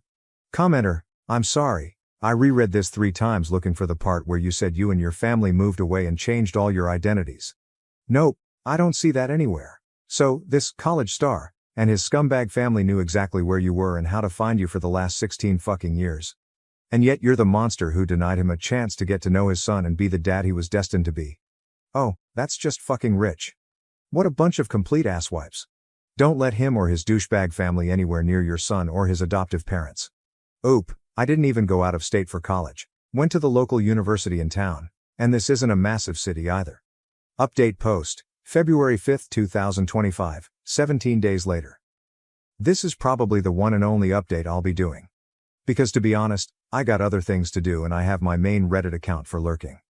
I'm going to start with the important matter. A lot of people were worried about my biological kid and what he wished for when it came to Mike. Well, I got his permission to post this. He spoke to Mike once a few days after I told him where he could find Mike. I won't share all the details, only the final decision. There won't be any more contact between them. The kid doesn't want a second dad and Mike wasn't willing to be in his life unless he had the position of dad. So he's going no contact with Mike. There was more to it, but it's very personal and I feel it's not my place to share it. The kid and I will continue to have a relationship as aunt and nephew. And he knows whatever he needs medically, I'll always be first in line to give blood, kidney, etc. For those wondering why Mike is so big into contact with the kid, I found out a few details via his friends. Mike can have more kids. He just hasn't had a stable relationship in years. Which I can believe since I finally had enough and decided to accept going to have coffee with him to get some things squared away. My husband came of course, but he sat at another table to let me deal with it. I asked him to. The conversation was a shit show, to be honest. Mike brought me flowers and chocolate-covered strawberries, my old favorites. He treated it all like some date. I nipped that bud immediately. I introduced my husband and told him we were very much in love and happy, so I don't appreciate any attempts at unwanted romance. Once we sat down, he started by telling me what I knew about him having failed relationships. That he felt no woman could meet his standards for a wife and mother to his children since he already saw me as that. He claims he feels guilty for choosing college over me and our baby. He was well aware of the court dates regarding custody and that I was trying to put the baby up for adoption. When he saw me taking care of my stepson, he thought I had chickened out of giving the baby away. Seeing me be all caring for our baby boy made him think how great it would be if the 3 of us could be a family, and maybe have a bigger family down the road. He had the gall to ask me if I would consider divorcing my husband and try to fight for custody of our son. I have to admit, I laughed in his face. I probably was overly cruel, but I had years of stress, heartache, and judgmental encounters to drop on him. I told him all I saw in him was a coward. A coward that instead of staying to make adult decisions decided to run with help of mommy and daddy. That any love I had for him died the day I had to push out a full human being, and instead of knowing I had support from him, there was a big empty spot where the dad was supposed to be. That I almost ruined my life and had to throw away prom, senior pictures, and even graduation, because I was far too pregnant to party, appear in the yearbook or walk onto stage to get my diploma. He got to party and enjoy life while I had to fight tooth and nail for an inch of respect, yet we both had unprotected sex. The only difference is his DAC wasn't big enough to pop a baby out or satisfy a woman to begin with. That was a bit mean, but not sorry. After I calmed down, I simply told him I had a happy life with a man that loves me. Great stepkids are the greatest gift. A best friend who lets me be a stepmom to her children. A nephew who I adore and who, despite our history as biological mother and child, he still loves me as his special aunt rather than hates me. My family is perfect because he's not part of it, and I have no intentions to live in his fantasy. And that I can't wait to get pregnant with my husband's child to add to that perfection. I also told him to leave our biological kid alone. He has made his choice and it is up to him if he ever reaches out for Mike. and also let him know I would be making a formal complaint to his hospital for his harassment. Good thing my husband took screenshots, because by the time we got home, Mike had deleted all the posts. A lot of his former friends did repost screenshots making fun of him. The silver line in all of this is that I have reconnected with my high school classmates, and to be honest, they are great people. Seems Mike is in a handful that stayed in his school hypes mindset. It's been about 3 days and no signs of Mike. My husband did get the biggest ego boost when he overheard me going off on Mike and has been insufferable, in a good way. So, there's mostly good news. Hopefully one of these days we'll get even more good news since we actually are excited at the idea of having a baby together. Some of OOP's comments. Commenter. Regarding him asking you to divorce your husband and fight together for our son, outside of getting physical, there's practically no overreaction to that. OOP. I almost got physical to be honest, but I had my nails just done. He wasn't worth breaking a nail. Commenter. Very few things are worth breaking a nail, but Han, breaking one to hurt that bastard would have been one of those things. OP. Yeah, but he's not worth the $150 bill. He wasn't even worth the $14 bill at the cafe. OP explains. It was an anniversary gift from my stepdaughter. Normally my nails are like, 40 maybe? XD commenter. Of course he didn't pick up the check. Oh, we left before and I paid my part and my husband's. Don't know if he paid his. Commenter. Did he at least leave those strawberries for your husband to feed to while you recline in bed? OP. Nah, we left them on the table for him with the flour. My husband bought me my current favorite, macadamias covered in chocolate. A new neighbor began watching me, carrying a rifle, and leaving dead fish in my mailbox. Despite reporting him, the harassment escalated. Original post February 4, 2019. A few weeks ago, a new neighbor moved in across the street. To my knowledge, it's one guy who is about 40 to 50 years old. For the past few weeks since he moved in, he has been taking walks around the neighborhood, and every once in a while when he passes my house, my living room has a window that can see into the front yard, he stands and watches me. When I go outside to investigate, he just says something to the tune of admiring my shingle work, or stargazing. He has used these excuses before. He never comes directly onto my property when he does this. A few days ago I came home, and when I went to pull the trash cans back from the street, my neighbor was sitting on his front porch with a rifle in his lap in plain view. I ask him if there is anything wrong and he just nods at me. I went back into my house and called the police. Now the spot I called the police from was in my kitchen. The only way to look into my kitchen from a window is if you walked up to my living room window and peered to the left. After hanging up the phone, I turned towards the living room and saw my neighbor about 2 feet away from my window, peering in with a rifle. I run into my room and locked the door. After the police arrived, I told them what happened, and they told me that since he wasn't pointing a gun at me, that it wasn't a threat. The most they can do is trespass him, but by the time they arrived, he left his house. Yesterday I came home at around 10 p.m. and found a dead fish in my mailbox. Without any evidence, how can I stop my neighbor from harassing me? Can I get a restraining order against him? Relevant comments.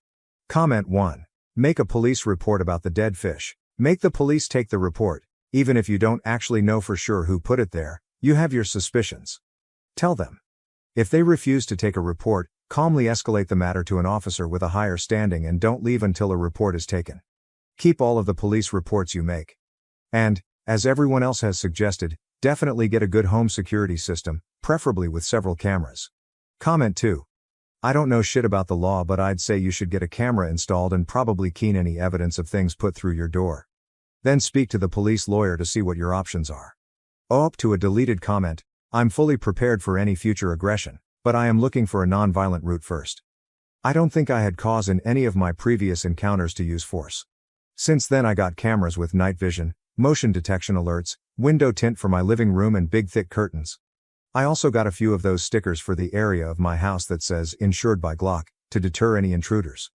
Now the first night I got my cameras, I checked them the morning after to see how they worked.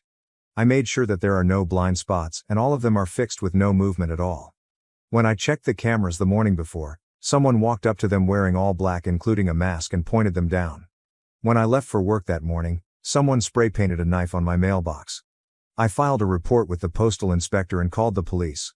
The police said without any video evidence, there wasn't much I could do. That night, I woke up to a loud noise hitting my house every so often. I checked the cameras and couldn't see anything, so I went out and investigated and noticed small holes in my house. Looking around the ground, I see discharge rounds. I called the police again and confirmed that it was 22 shots from far away. I have a concrete home, so that would explain the lack of penetration.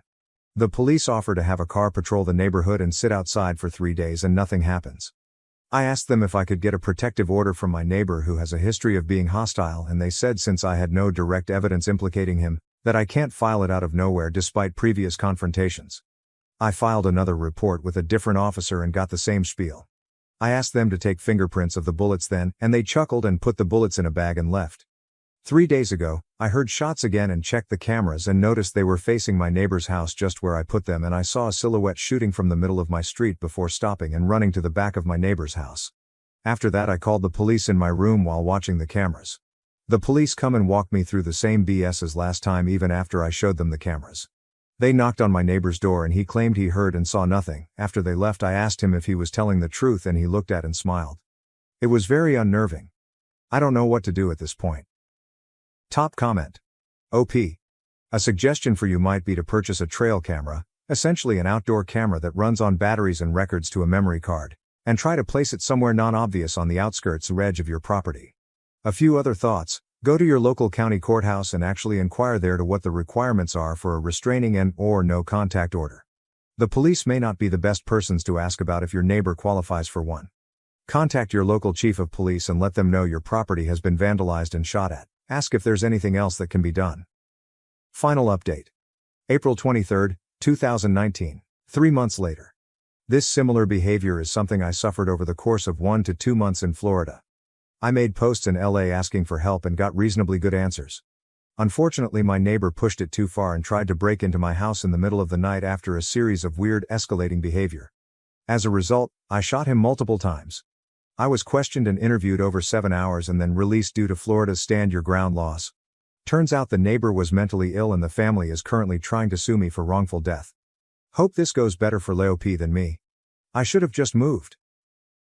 Am I the asshole for telling my brother he'd never measure up to our late father after he lectured me about drinking and quitting soccer? Original post March 11, 2019. I have 3 older siblings, 2 sisters who are 28, and my older brother Chris, who is 26. I am the youngest child at 16. 3 years ago our dad died of cancer, after a pretty rough battle. Being 11 when my dad got sick, I remember it being a pretty scary time, not always understanding what was happening, but the one thing I always knew was that Chris was there for me. Obviously it was also a very difficult time for Chris, but he really looked out for me during that time. And Chris has continued to be the same, great guy and awesome big brother to this day. So, 3 weekends ago I went to a party, drank too much, and I got drunk for the 3rd time in my life. I called Chris and asked him if he could come get me when I wanted to leave, and my friends, one of which was our designated driver who was sober, wanted to stay. Chris came to pick me up, worried that I was going to get in a car with a drunk driver if he didn't. The next day he lectured me on my drinking problem, and getting into cars with drunk drivers. Things got heated, because I felt like he was assuming a lot. Because I'm a junior in high school and I've only drank 3 times at parties, which I feel is pretty normal, and I wasn't going to get in a car with a drunk driver. My DD was completely sober, so I feel like I was more responsible than he was giving me credit for. But yes, I was drunk enough to think calling him at 10 p.m. out of the blue to pick me up because I was tired was a good idea. And then 2 weeks ago Chris found out I quit the soccer team. He started lecturing me on commitments, and talking about how I need to be doing an extracurricular for college, and I shouldn't just quit because of laziness. And then things got heated, and he started talking about my drinking problem again, and then talking about my room being messy, and then we were really arguing and he was accusing me of being disrespectful, and then I fucked up. I lost it and told Chris he wasn't my dad and I didn't need him lecturing me, and how he thinks he could replace dad, but he'll never be half the man dad was. I was mad and just looking for something mean to say. Chris left my room, and about 30 minutes later came back in and apologized for overstepping. It was clear that he had been crying, but I was still mad and couldn't bring myself to apologize even though I knew that I should and that I didn't mean what I said. Chris left and went back to his place and we didn't talk for 3 days.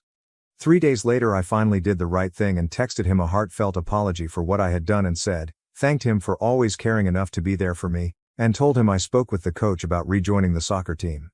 He texted back hours later. Thank you, that means a lot. Since that time we've only spoken sporadically over text, whereas we used to speak all day. I've asked him if he wants to hang out, and he's always busy or he says maybe tomorrow, and then when I text him the next day he doesn't reply until it's too late. Chris has come to every soccer game I've had over the past couple of years, But he's missed the last two.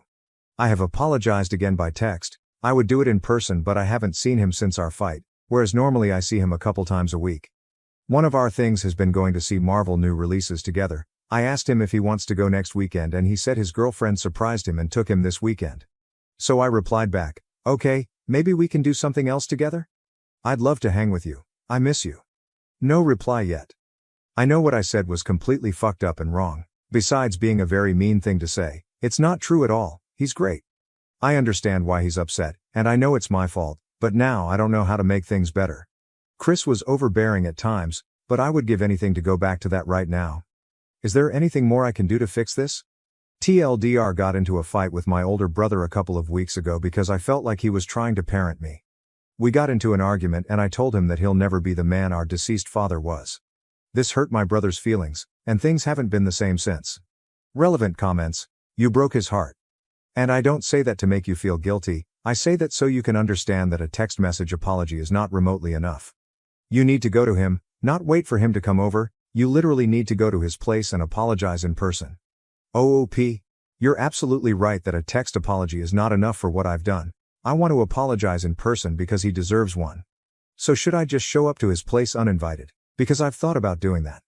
I asked to come over before and he didn't reply until it was already late, saying he had just got home, but next time I could. Update May 23, 2019, 2 months later. I thought I would provide an update to my first post. Someone advised me to write my brother a letter apologizing, which I did. I apologized for being mean and hurtful, and that I was wrong for doing that.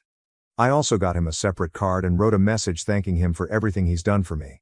I went to his house with my letter and card when I found out he was home to go talk to him, but unfortunately when I got there he was gone already, so I slid them under the door. When he got back home he found them and read them, and then he called me to arrange to come see me. He came over here and I apologized in person for what I said. He was very straightforward with me and honest about my actions. He explained that the reason he had been avoiding me lately is because he needed some time apart because he was beginning to not like me. He said loved me, but he didn't want to be around me sometimes. That was pretty hard to hear. He said that lately I've just not been very nice. The comment about our dad was by far the worst, but I make other snappy comments. He had tried to brush it off as me being just as a teenager, but had now decided it was best to let me know. Being a teenager is not an excuse to be a constant asshole to everybody at home, is how he put it. He gave a few examples and looking back he was absolutely right. It was pretty upsetting to hear. I know he wasn't saying it to upset me, and I was thankful that he was telling me, or at least I'm thankful now. I promised that I would check my attitude. He said a little more thoughtfulness was all I needed, and that even though sometimes I act like an asshole he knows I'm not one. After we finished talking we hugged. He told me not to forget that he loves me and that I'm great. Since then I've been trying to be more considerate. I really am trying to follow the advice he gave me. It's been a couple months now, and I'm happy to say that it's working. Our mom told me a couple weeks ago that I'm a joy to be around. In the car earlier today my brother told me that it's been really nice spending time with me lately. So that's good news. TLDR apologized to my brother for the terrible thing I said to him. He warned me that I was turning into someone that he didn't want to be around, even though he loved me. I've worked on fixing my attitude over the past 2 months, and today my brother told me it's nice to hang out with me these days. Edit. Wow, I wasn't expecting this to get big. Thanks for the advice, and for the gold. Much appreciated. I stopped babysitting for my Sil due to poor health. She didn't understand, and even accused me of stealing money, and even sued me for defamation. For the past 2 years, I, Aria, 33F, have been the primary babysitter for my sister-in-law Gui, 37F. Her children, Mia and Noah, were adorable, and despite Gui Ophir's entitled demeanor, I really enjoyed spending time with them. I recall when Mia was a toddler and Noah was a newborn. I would spend hours with them while Gui Ophir did whatever she wanted. I would play games with Mia, assist her with her arts and crafts, and even read books to Noah. It was a lot of fun. Even though I didn't have my own children, I became really devoted to them. However, things began to alter a few months ago. I was diagnosed with a chronic disease, which affected me more than I anticipated. I had to dramatically change my lifestyle. I used to be full of energy, constantly doing something, whether it was running errands or assisting with family matters. But suddenly, my body couldn't keep up with the speed. I was continuously exhausted, and even basic things felt like mountains I had to conquer. The doctor gave me severe advice. I needed to reduce physical and mental stress. At first, I attempted to ignore it, hoping to get through. But it rapidly became evident that this was not something I could just dismiss. Some days, I couldn't even get out of bed without feeling absolutely exhausted. So, regrettably, I informed Gui that I would no longer be able to babysit regularly. I described everything, how my health had changed and how I needed to prioritize self-care. I wasn't seeking compassion, but rather understanding. But instead of providing the assistance I expected, Guiofir snapped. I vividly recall her precise words. "What do you even do all day?" It stung. I felt as though I had been slapped. But I tried to remain cool. I wasn't just lounging around all day, I was in constant pain and exhausted, which she couldn't understand. Yet here she was, making it appear that I was simply being lazy. It hurt. She went on to add that babysitting her kids wasn't even difficult, and that I was selfish for not assisting. I attempted to explain again, but reasoning with Guiofir is like talking to a brick block. She didn't listen. No matter what I stated, she was convinced I was exaggerating. I couldn't keep responding to her, so I decided to stop and hope she'd let it go. But she didn't. Every few days, she'd message me, wondering when I'd start babysitting again or expressing her desperate need for assistance. I felt like I was being guilted into giving in. At first, I tried to be strong and stick to my decisions. I was really concerned about my health and realized I needed to listen to my body. But after a few weeks, I began to have a creeping sensation of shame. I kept thinking of Mia and Noah. They were really sweet, and I felt like I was leaving them. It made me doubt myself. Was I being selfish? Perhaps I was simply overreacting to my condition. Perhaps I could still help out a little, just not as much as before. But then I'd remember how my body felt after overdoing it. That notion would bring me back to the facts of the situation. It wasn't only about me anymore. It was about my health, well-being, and my ability to care for myself over time. I didn't want to end myself in a worse situation because I felt guilty. In the end, Gui did not respond as I had expected. She never apologized or acknowledged how my health was hurting me. Instead, she sulked for several weeks. I didn't hear anything from her, other than the occasional passive-aggressive remark. It was difficult to deal with, but I knew I needed to keep my distance for my own safety. A month later, my husband and I received an invitation to a family dinner at my in-laws' residence. I honestly had mixed thoughts about going. I hadn't seen Guiofir since our last furious argument, and the prospect of her approaching me again made my stomach turn. But it was family, and I didn't want to cause any problems, so I agreed to go. I hoped things would be cordial and that Gui would have had the opportunity to reflect on her actions. Of course, that did not happen. I could feel the tension in the air from the moment we stepped through the door. Gui wasted no time making me the center of attention in the worst way possible. She greeted us with her smug look, which made me feel like she was already planning something. As we sat down at the dinner table, everyone was conversing, catching up, and generally having fun. It appeared to be a usual family dinner, until Guiofir decided to speak up. "So, Arya," she murmured. "Are you still too sick to help out with my kids, or is it just an excuse because you're too lazy to get off the couch?" The room went completely silent. I could feel my face burning as I struggled to remain calm. I'm not one to make a spectacle, but the comment hit me right in the gut. I had not informed my family members about my situation. My heart was beating, and I noticed everyone at the table shifting uneasily in their seats. I took a long breath and responded, attempting to keep my voice calm. "I've already explained my condition to you, Gui. It's not an excuse, I'm just trying to take care of my health." She did not even flinch. Instead, she smiled and remarked, "Health, huh? Maybe babysitting would do you some good. Get you off your pity train." She chuckled as if she had just told the best joke of the century, while the rest of the table exchanged uneasy glances. Then the rest of the family members began asking me what had happened, and I had to tell them everything. I was outraged, but I didn't want to exacerbate the situation, especially in front of my in-laws. I merely gazed at my plate and clenched my fists beneath the table. I knew I had to maintain my composure, but inside I was furious. I wanted to say so many things, like how she had no idea what I was going through and how her lack of empathy was truly mind-boggling, but I held my tongue. Fortunately, my husband was not having any of this. He rushed in and defended me before I could say anything. "Gui, that's enough," he remarked, his voice stern yet calm. "You can't talk to Arya like that. She's been through a lot, and you need to respect her boundaries." Even with his help, it appeared that the harm had been done. Gui was not one to back down lightly, and it didn't take long before she began making passive-aggressive remarks. "I just don't get it," she told me with a straight face. "It's not like I'm asking you to do anything hard. Babysitting is just watching the kids for a few hours. I don't understand what the big deal is. Everyone else at the table simply stared at their food, hoping that the conversation would cease. But it did not. Gui continued to press. Maybe if you actually helped out, you wouldn't be so tired all the time. At this moment, I was finished. I was about to snap, but I did not want to cause a scene. So I took a big breath, feigned a smile and said, Gui, I've already told you that I can't babysit on a regular basis right now. If you don't understand that, perhaps we should just leave it at that.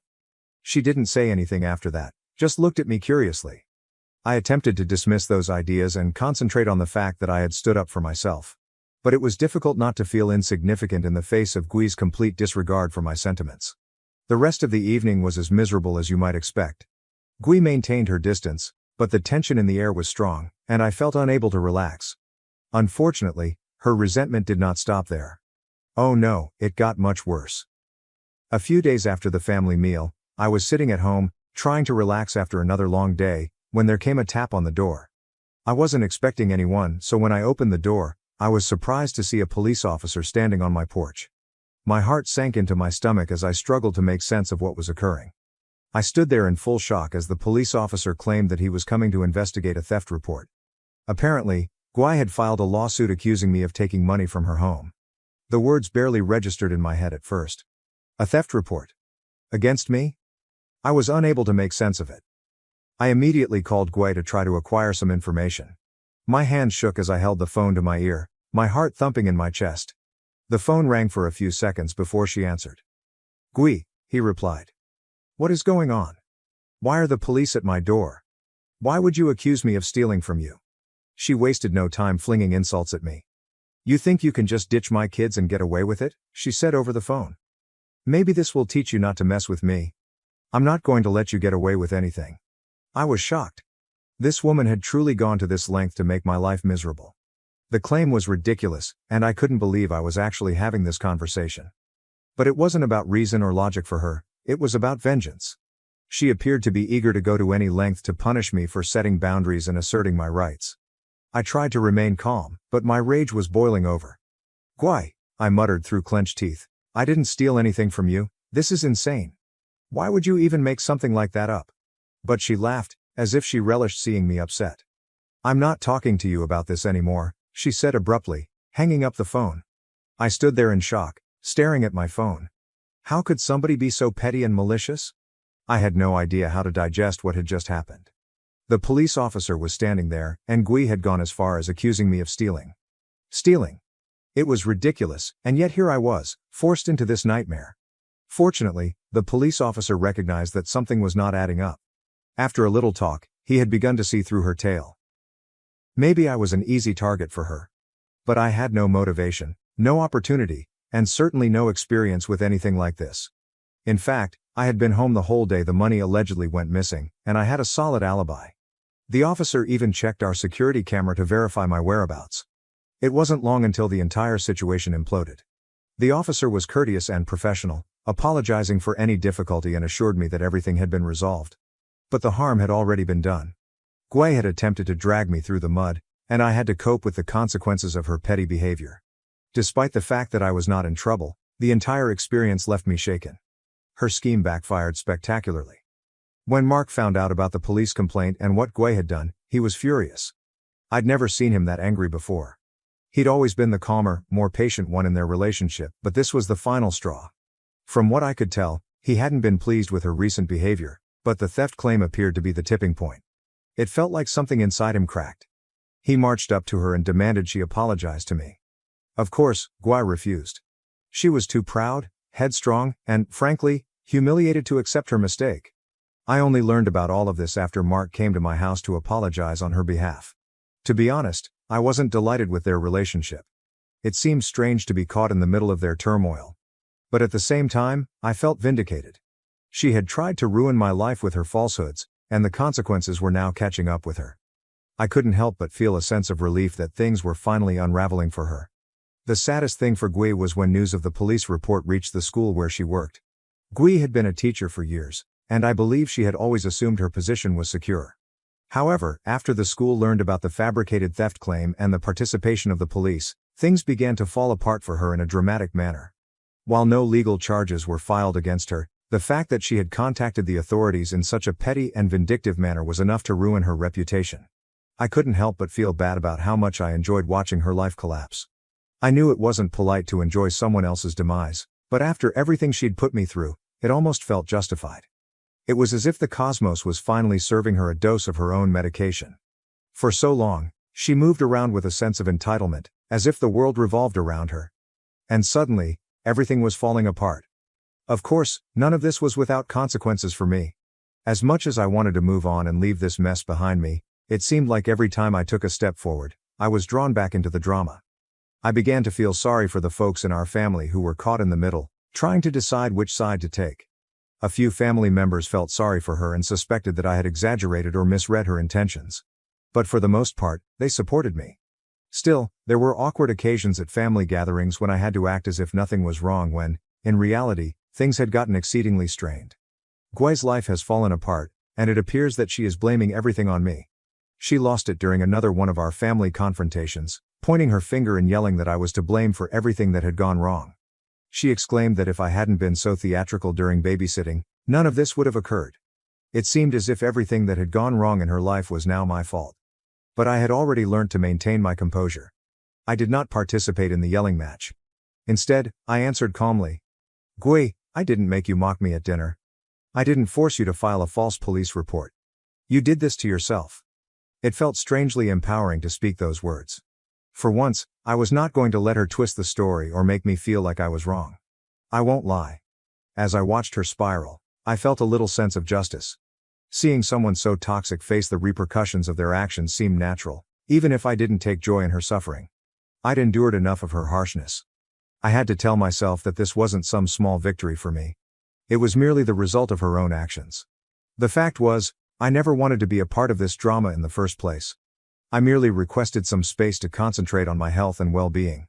But Gui interpreted that request as a personal attack. Everything that followed, her allegations, lies, and attempts to tarnish my reputation, was entirely her doing. I was not the one who escalated things. But I wasn't going to back down. Gui no longer talks to me, and honestly, I'm perfectly okay with that. If she cannot respect my boundaries, we cannot recover our relationship. I've realized that certain individuals are simply not intended to be in your life, no matter how close you were before. I have moved on from the drama and am finally at peace with it. The only thing I regret, if you can call it that, is the impact this entire situation has had on her children. Mia and Noah were completely innocent throughout all of this, and I have always loved them as if they were my own. I remain hoping that kids will grow up to be kinder and more understanding than their mother. I do not want children to inherit her bitterness and venom. However, the situation does not end here. Gui now faces serious consequences for making a fraudulent police report. I honestly didn't expect her to be held accountable, but it appears she is being investigated for making a fraudulent allegation. It appears that she may be required to pay a fine or face some type of penalty. Frankly, it could not have occurred to a more worthy individual. I'm not sure what the legal implications will be for her, but it appears that she'll have to deal with it one way or another. Of course, even as the walls close in on her, she refuses to accept responsibility for her deeds. Gui began calling me in an uncharacteristically out-of-touch manner. She's actually asking me to pay her fine. Yes, you read that correctly. She wants me to pay for the mess she made, as if I owe her anything after everything she's put me through. It's truly comical, and I'm just sitting here shaking my head. At first, I had no idea how to reply. It's not like I want to go back and forth with her. Every time we communicate, I feel like I'm taking a step back in my healing journey. But this was different. This was her attempt to manipulate me one more time. And I was not having it. I've spent the last 2 months focusing on myself and regaining my peace. And this phone call felt like a slap to the face. She had no right to ask for anything after how she treated me. But then she brought her children into it and attempted to make me feel bad. I don't know what to do now. Do you have any suggestions? Update. 1. Hello, folks. I know some of you have asked about my condition, and I'd like to clarify that I don't feel comfortable posting too many specifics about it here. I hope you understand. But I will admit that it causes me to feel physically weary pretty quickly. I'm still getting used to it, and it's been a challenge. I'm learning to pace myself, but it's not always simple to explain, especially given other people's expectations. A couple of you also wondered how I ended up babysitting for Gui, so I thought I'd tell you a little bit about it to provide some perspective. Several years ago, I lost my job. To be honest, I had a difficult time. I'd been working in a tough capacity that frequently left me feeling burned out. After losing that job, I was at a crossroads, wondering what to do next. I didn't want to rush into another full-time job that would be equally hectic, so I decided to take some time to figure things out. Around that time, I acquired a part-time remote job that proved to be a true blessing. It's flexible, pays well, and I can work from home, which gives me more control over my schedule. Honestly, it's been a terrific balance that I've been able to maintain. Even though it is only part-time, my husband has an excellent job, which helps.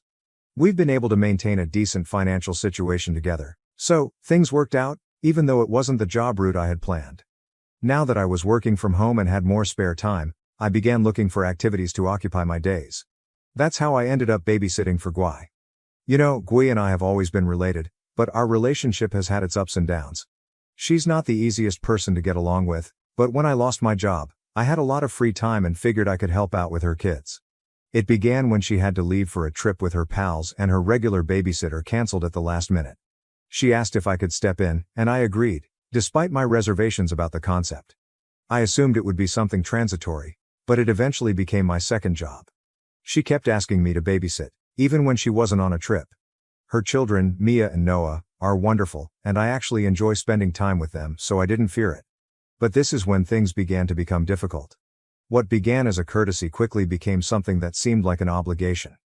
Gui grew to rely on me more and more, and before long, I was babysitting on a regular basis. I didn't mind at first, but after a while, it felt like I was doing it for her convenience rather than out of a real desire to assist. It wasn't long before I was juggling a part-time job with babysitting, which was okay when I was feeling well. However, when my situation began to worsen, I felt stretched too thin. Looking back, I can't help but wonder whether I should have established boundaries earlier. I guess I wanted to be the kind, helpful family member who could do everything. However, in the end, it left me exhausted. It's acceptable to say no. Even if someone else is vying for your time and attention, it is okay to prioritize your own needs. Update 2. Hello folks, I realize it's been a while, but I finally have some updates. First and foremost, I'd like to thank everyone who contacted out and offered support during the crazy situation with Gui. It's been a bit of a roller coaster, but I'm doing fine now. So here's where things are. Gui did wind up paying a fee for filing a fraudulent police report, which surprised me given how swiftly it happened. She was further warned that repeating such behavior could result in more serious repercussions. To be honest, I'm glad she had to face some consequences for the disaster she created. It seemed like justice. However, I am not exactly celebrating it. I believe Gui would prefer to pretend nothing happened and go on, but that isn't how this works, right? The more shocking development, however, involves Gui and Mark. They are now separated. That came as a tremendous shock to the family. I never imagined it would come to this, but things definitely reached a breaking point for them. Mark was enraged when he learned about everything Gui did, especially the phony report. That was the last straw for him, and it wasn't long before they began living apart. They have been working on their relationship, however. According to what I've heard, they're in counseling, and Mark appears to want to attempt to make things better. I'm not sure what will happen to them in the long run, but there's still a chance they can work things out, if both of them are ready to put in the effort.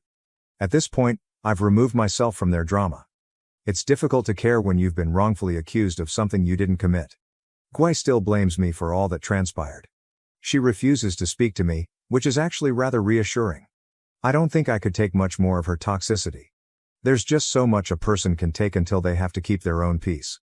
And right now, I'm doing everything I can to focus on my health and happiness.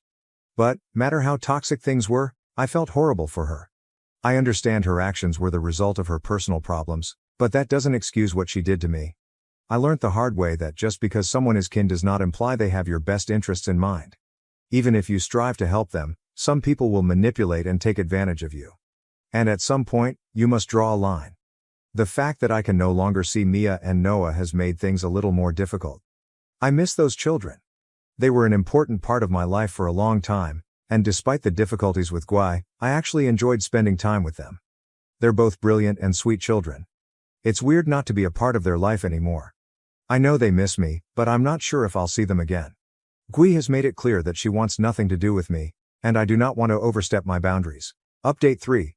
Hello, everyone. I know it's been almost a month since my last update, but I finally have some new content for you. A lot has happened, and I feel like I've been on a roller coaster recently. Thank you to everyone who has reached out to me. Your warm words and support mean everything to me. So, let us start with Gwei and Mark. Believe it or not, they're back together now. Yeah, I was startled too. Given all that had happened, the drama, the accusations, and everything else, I assumed that was the end of their relationship. However, they managed to resolve the situation. It's bittersweet for me. As glad as I am that they are finding a path forward, I still haven't seen Mia or Noah.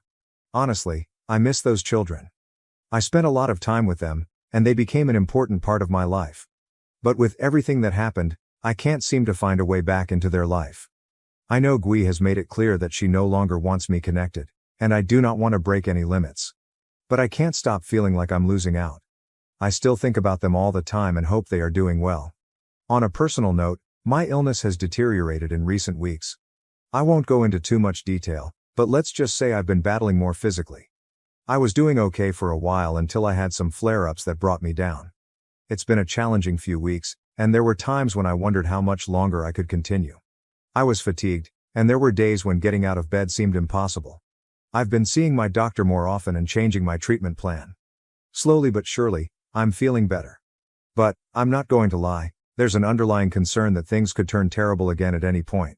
I simply need to take it one day at a time and be gentle to myself. I'm grateful that my hubby has been so supportive throughout this. He's been an incredible rock for me, and I'm not sure what I'd do without him. Anyway, that's where I am right now. I'm grateful for the help I've received, and I hope everyone is doing well. I'll let you know if anything more happens, but for now, I'm simply taking it one day at a time. Thank you again for being there for me. It truly means the world. At Thanksgiving, my sister discovered I had $12 million and my family demanded I give it to her, claiming she deserved it more. Hello everyone, before we begin today's video, I need your help. We've noticed that the channel is losing traction, and subscribing is one of the best ways you can help us. It's quick, free, and allows us to continue bringing you great content. Your support means everything. Let us keep this channel growing collectively. Thank you very much. Now, let's begin the video. Using a throwaway for obvious reasons, with certain specifics modified to preserve anonymity. So I'm Sarah, 38, female, and I need to get this off my chest.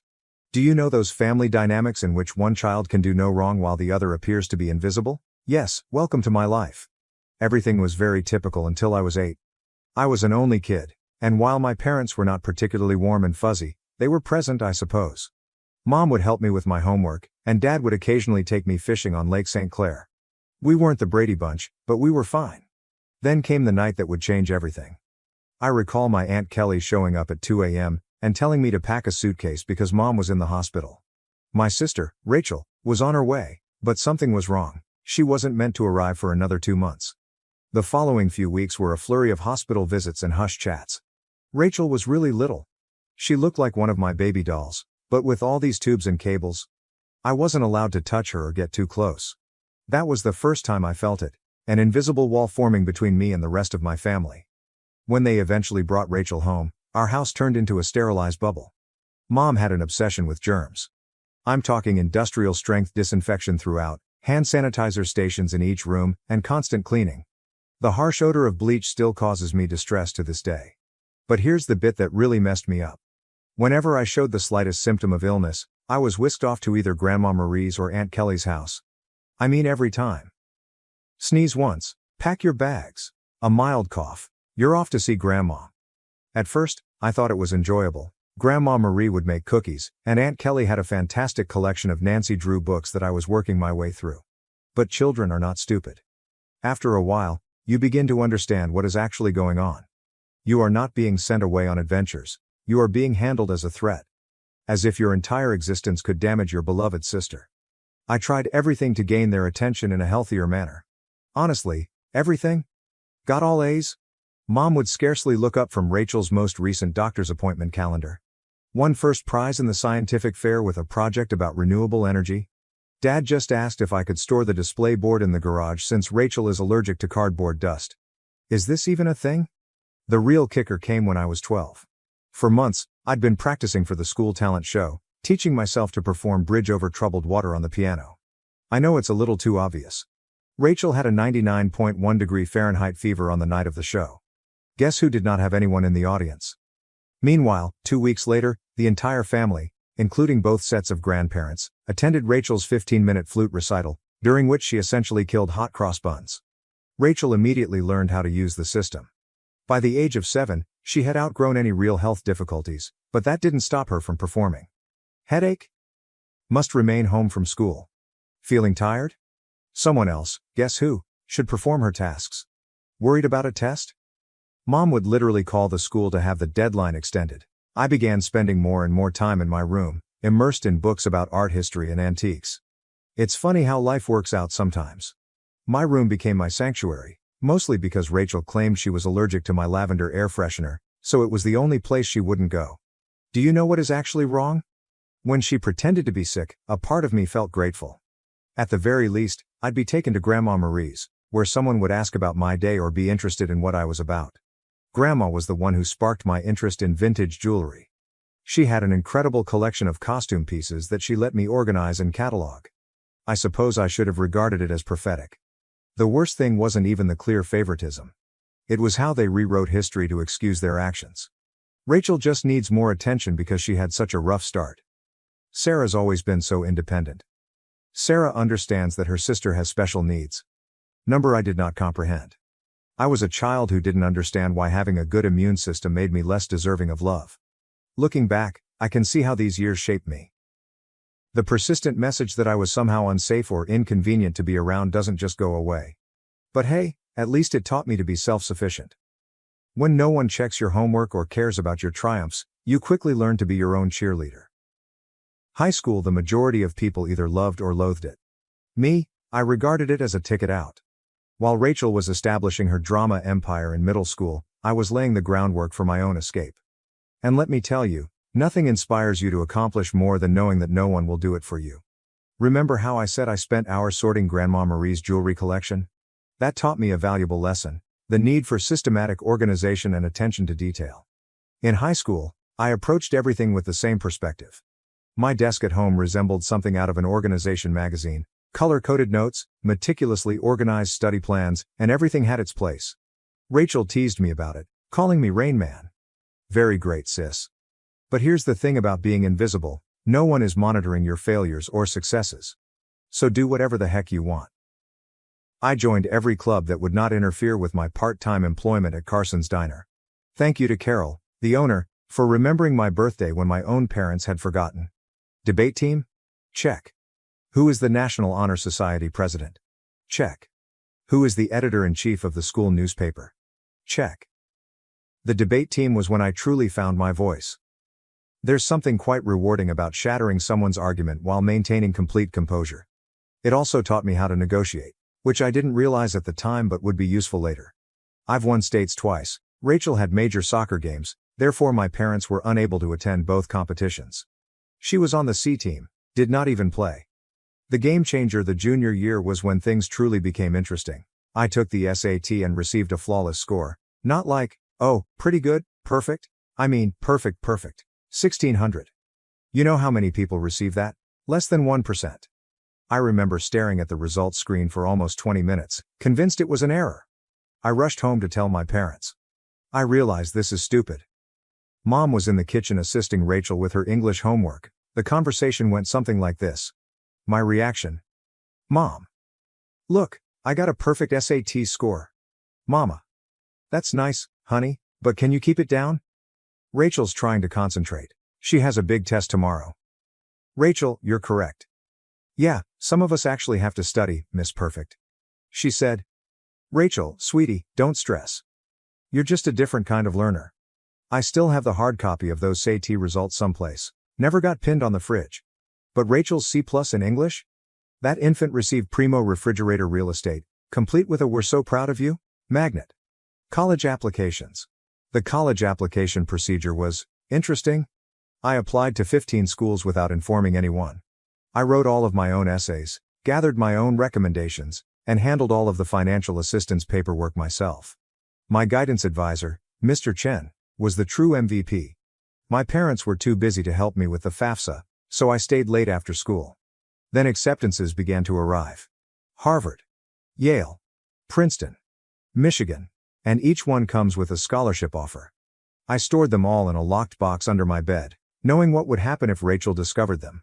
They'd suddenly shifted their focus entirely to her. But if Sarah goes to Harvard, I'll be all alone. Or some nonsense like that. The day I received my full ride offer from UMich, Rachel joined JV cheerleading. Guess which one was celebrated with a family feast? Hint, I had microwave mac and cheese in my room while they went to Olive Garden. But, you know what? The scholarship was my golden ticket. Tuition, lodging and board are all included, as is a book allowance. I could finally leave that house, where I was either invisible or inconvenient. The day I received my acceptance package, I went to my favorite spot in the local library, a fourth-floor window seat overlooking the park, and grieved for an hour. Not sad tears. There were tears of relief. When I told my parents at supper that I was going to UMich, they were ecstatic. He said, "Michigan? But that's so far. What if Rachel needs you?" She replied, "I hope you're not expecting us to help with expenses. Rachel's cheerleading competitions are very costly." Rachel is crying. "Oh my God, finally. Can I have your room? I need space for my TikTok videos." The summer before college I worked double shifts at Carson's Diner to save money. Carol, bless her heart, always gave me additional tips and made sure I got to take home leftover pie at the conclusion of my shifts. She also taught me a vital skill, how to recognize genuine people in a society full of fakes. "Baby," she'd tell me, "in diners and in life, the ones making the most noise usually have the least to say." Move-in day at Michigan? My folks couldn't attend because, surprise, Rachel had a cheerleading competition. Aunt Kelly drove me instead, helped me set up my dorm room, and gave me a $500 envelope. "Your Grandma Marie wanted you to have this," she told me.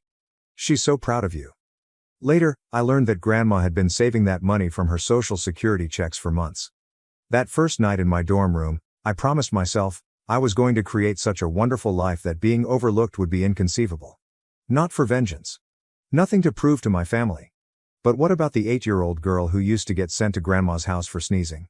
College and the beginning of something new. College went by in a flurry of all-nighters, instant ramen, and heavenly independence. I graduated summa cum laude from the University of Michigan. Not that my folks noticed. They were too busy helping Rachel transfer to her third college in 2 years. But this is where the plot takes an unexpected turn. I got an entry-level job at Everett and Phillips Auction House in Detroit. I won't use the real name for obvious reasons, but if you're in the business, you probably know who I'm talking about. A genuine high-end establishment, many old money clients, that type of transaction. I began with their estate sales business, which involved documenting the belongings of wealthy individuals after their deaths. Not exactly glamorous, but it paid the bills. The breakthrough. My first several months were very standard, logging countless china sets, categorizing vintage furniture, and so on. Next followed the Kingston estate. Mrs. Kingston was an elderly widow who had died with no children, leaving behind what everyone assumed was a huge collection of costume jewelry. Rooms filled with the material? This is where those hours at Grandma Marie's came in useful.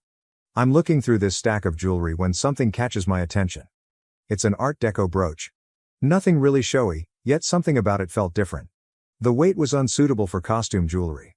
The clasping mechanism was far too complex for a copycat. I believe I spent my whole lunch break that day researching old jewelry markers and signatures. I ended up staying late at the office to use the company's membership to several antique jewelry databases. The more I looked, the more certain I got that this was not costume jewelry. It was the real stuff. Problem was, I was the new girl. Nobody would believe me if I claimed we had a potential treasure on our hands. So I did what the debate team taught me. I meticulously prepared my argument. I spent 2 weeks during lunch breaks and evenings learning everything I could about Art Deco jewelry authentication. I even used some of my pitiful excuse for savings to pay for an online gemology course. Finally mustered the guts to approach my boss, Mr. Harrison. I brought the entire presentation, which included comparative images, historical documentation, and the works. The conversation went something like this. My response: "Sir, I think we might have something significant in the Kingston collection." Harrison, scarcely looking up from his phone, says, "Sarah, we've already cataloged those as costume pieces." You are correct.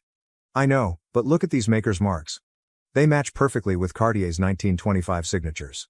Harrison, finally paying attention. Where did you learn all of this?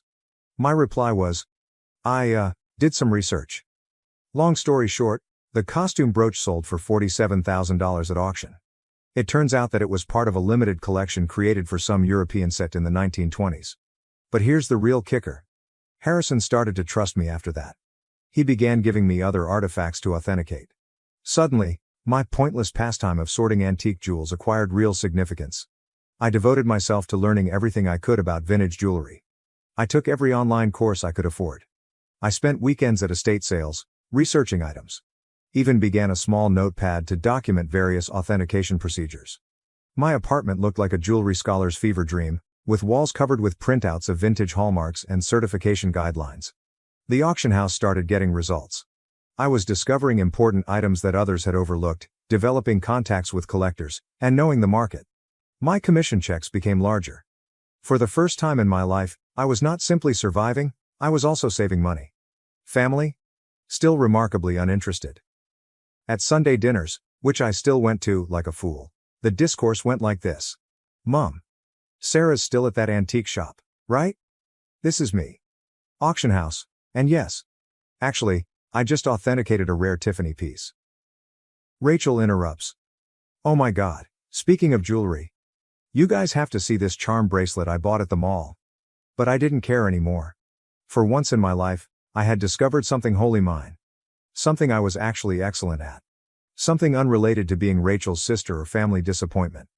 The Rothschild collection. Then came the Rothschild collection. This was about 2 years into my employment at the auction business. A massive estate. Old money family. There's a lot of buzz in the industry. I was part of the team that cataloged their jewelry collection. And that's when I noticed it. A fairly commonplace Art Nouveau piece that everyone else had missed. I spent 3 days investigating it. I barely slept. It turned out to be a piece from a famous French jeweler's private collection, which was supposed to have been lost during World War II. When it sold at auction for $238,000, Harrison summoned me to his office. I believed I was being promoted. Instead, he said something that completely changed the situation. Sarah, you're wasting your talent here. You should be running your own authentication business. Initially, I shrugged it off. Me? Start a business? With what money? However, the notion took root. I began doing modest freelance authentication projects on the side. Word spread that I had a terrific site. Private collectors began contacting us directly. One night, I was sitting in my modest apartment, surrounded by jewelry manuals and authentication tools that I had gradually accumulated, when I had an epiphany. This is something I could actually do. I could create anything on my own. So I did what any reasonable person would do. I took out a large debt against my car. I emptied my savings account. I rented a small office space in a less desirable area of town. People believed I was insane. Perhaps I was. I transformed a storage room above a Chinese restaurant that was about the size of a college dorm room. The rent was low because it always smelled like Kung Pao chicken, and the Wi-Fi only functioned if you sat in the corner by the window. But it was mine. The struggle. The first few months were interesting, and by interesting, I mean scary. I'd awaken at 4 a.m. with cold sweats, calculating how many months till my savings ran out.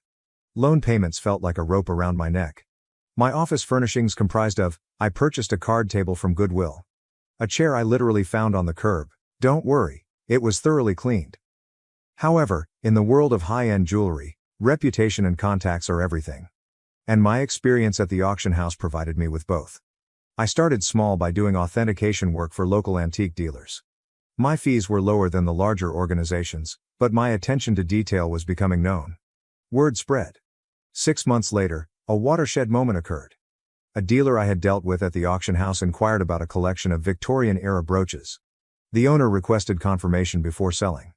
It turned out to be a massive collection, with pieces from 3 generations of families. I worked on it for 2 weeks straight, rarely sleeping and documenting everything. I discovered 2 extremely rare pieces that had been misinterpreted as later replicas. The owner was so delighted with my detailed analysis that she not only paid my fee, but also offered me a 10% commission when the piece sold. Was that a commission? $86,000. More money than I had earned in the preceding 2 years combined. Suddenly, my phone rang. A lot. Private collectors have heard about my knack for finding missed pieces. Estate lawyers seeking advice on inherited jewelry. Even my previous auction house began sending me authentication work. I'm quite sure Harrison was secretly helping spread the news. Thanks, boss. Scaling up. By year 2, I'd hired my first employee, Jenny, a fresh gemology graduate who reminded me much too much of myself at that age. She was extremely intelligent, yet she was neglected since she was quiet. She is now my head of authentication and is well worth her weight in gold. The firm expanded quicker than I could have predicted. Moved to a proper office downtown. Goodbye, Kung Pao chicken odor. Created a team of specialists. I've earned a reputation for finding misplaced items. You wouldn't believe how many important historical jewelry items get misinterpreted as costume jewelry in people's attics. Keeping it secret from my family. However, success came with its own set of obstacles. The bigger we became, the harder it became to keep it a secret from my family. They still thought I worked in an antique shop.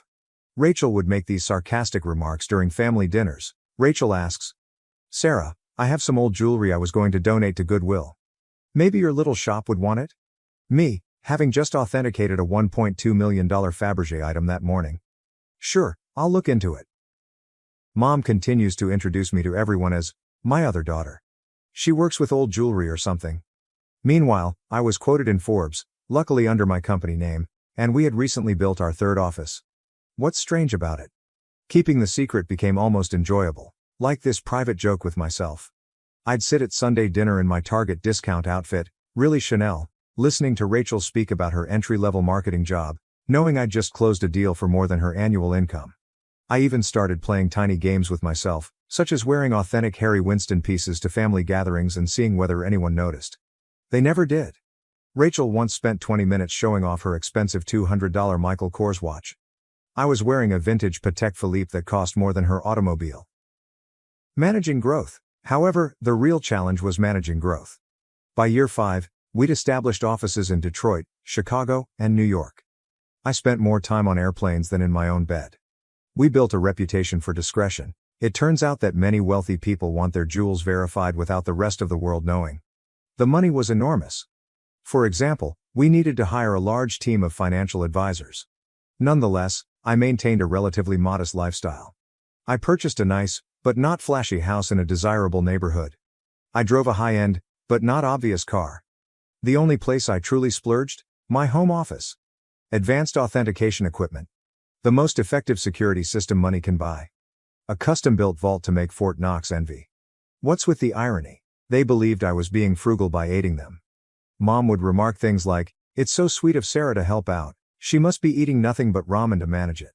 Meanwhile, I had just validated a collection, which earned me a commission greater than their mortgage. You know what's strange about success? The more you have, the more difficult it is to explain to others who have always perceived you as inferior. It's like explaining color to someone who has only seen black and white. They lack the necessary context. By this stage, my company was doing really well. We had the Midwest's high-end jewelry authentication industry cornered, and our reputation was solid gold, pun intended. But every Sunday, I'd travel to my parents' house for dinner, playing Sarah, the modest antique shop worker. The cognitive dissonance was becoming ludicrous. I'd spend my mornings on conference calls with Dubai collectors, my afternoons authenticating million-dollar pieces, and my evenings at my parents' house in carefully chosen normal clothes, eating Mom's overcooked pot roast while Rachel dominated the conversation with stories about her latest marketing triumph. Usually something like bringing her boss's coffee without spilling it. A defining moment. One Sunday is very memorable in my mind. I had just completed a huge transaction, authenticating a missing Cartier piece that had been resting in someone's safe deposit box for 40 years. Was it just the commission? 7 figures. I drove directly from the meeting to my parents' place, still euphoric from the successful authentication. She said, "Sarah, honey, is everything okay? Your clothes are looking a bit worn." "Oh, trying to save money," I said, wearing a $3,000 cashmere sweater that I had purposefully chosen for its subtle appearance. Rachel responded, "Well, if you'd gotten a real job instead of playing with old jewelry. Your dad." "Rachel, be nice, not everyone can be as successful as you." I almost choked on my pot roast, trying not to laugh. The anonymous transfers monthly payments to my parents began about this time. Aunt Kelly informed me that they were struggling to pay Rachel's educational loans and medical bills. Mom casually stated that they might have to sell the house. I couldn't let that happen. Despite everything, it was still the home I grew up in. So I initiated an anonymous monthly transfer of $5,000 to their account. When asked, I said I was giving $1,000 by living on rice and beans.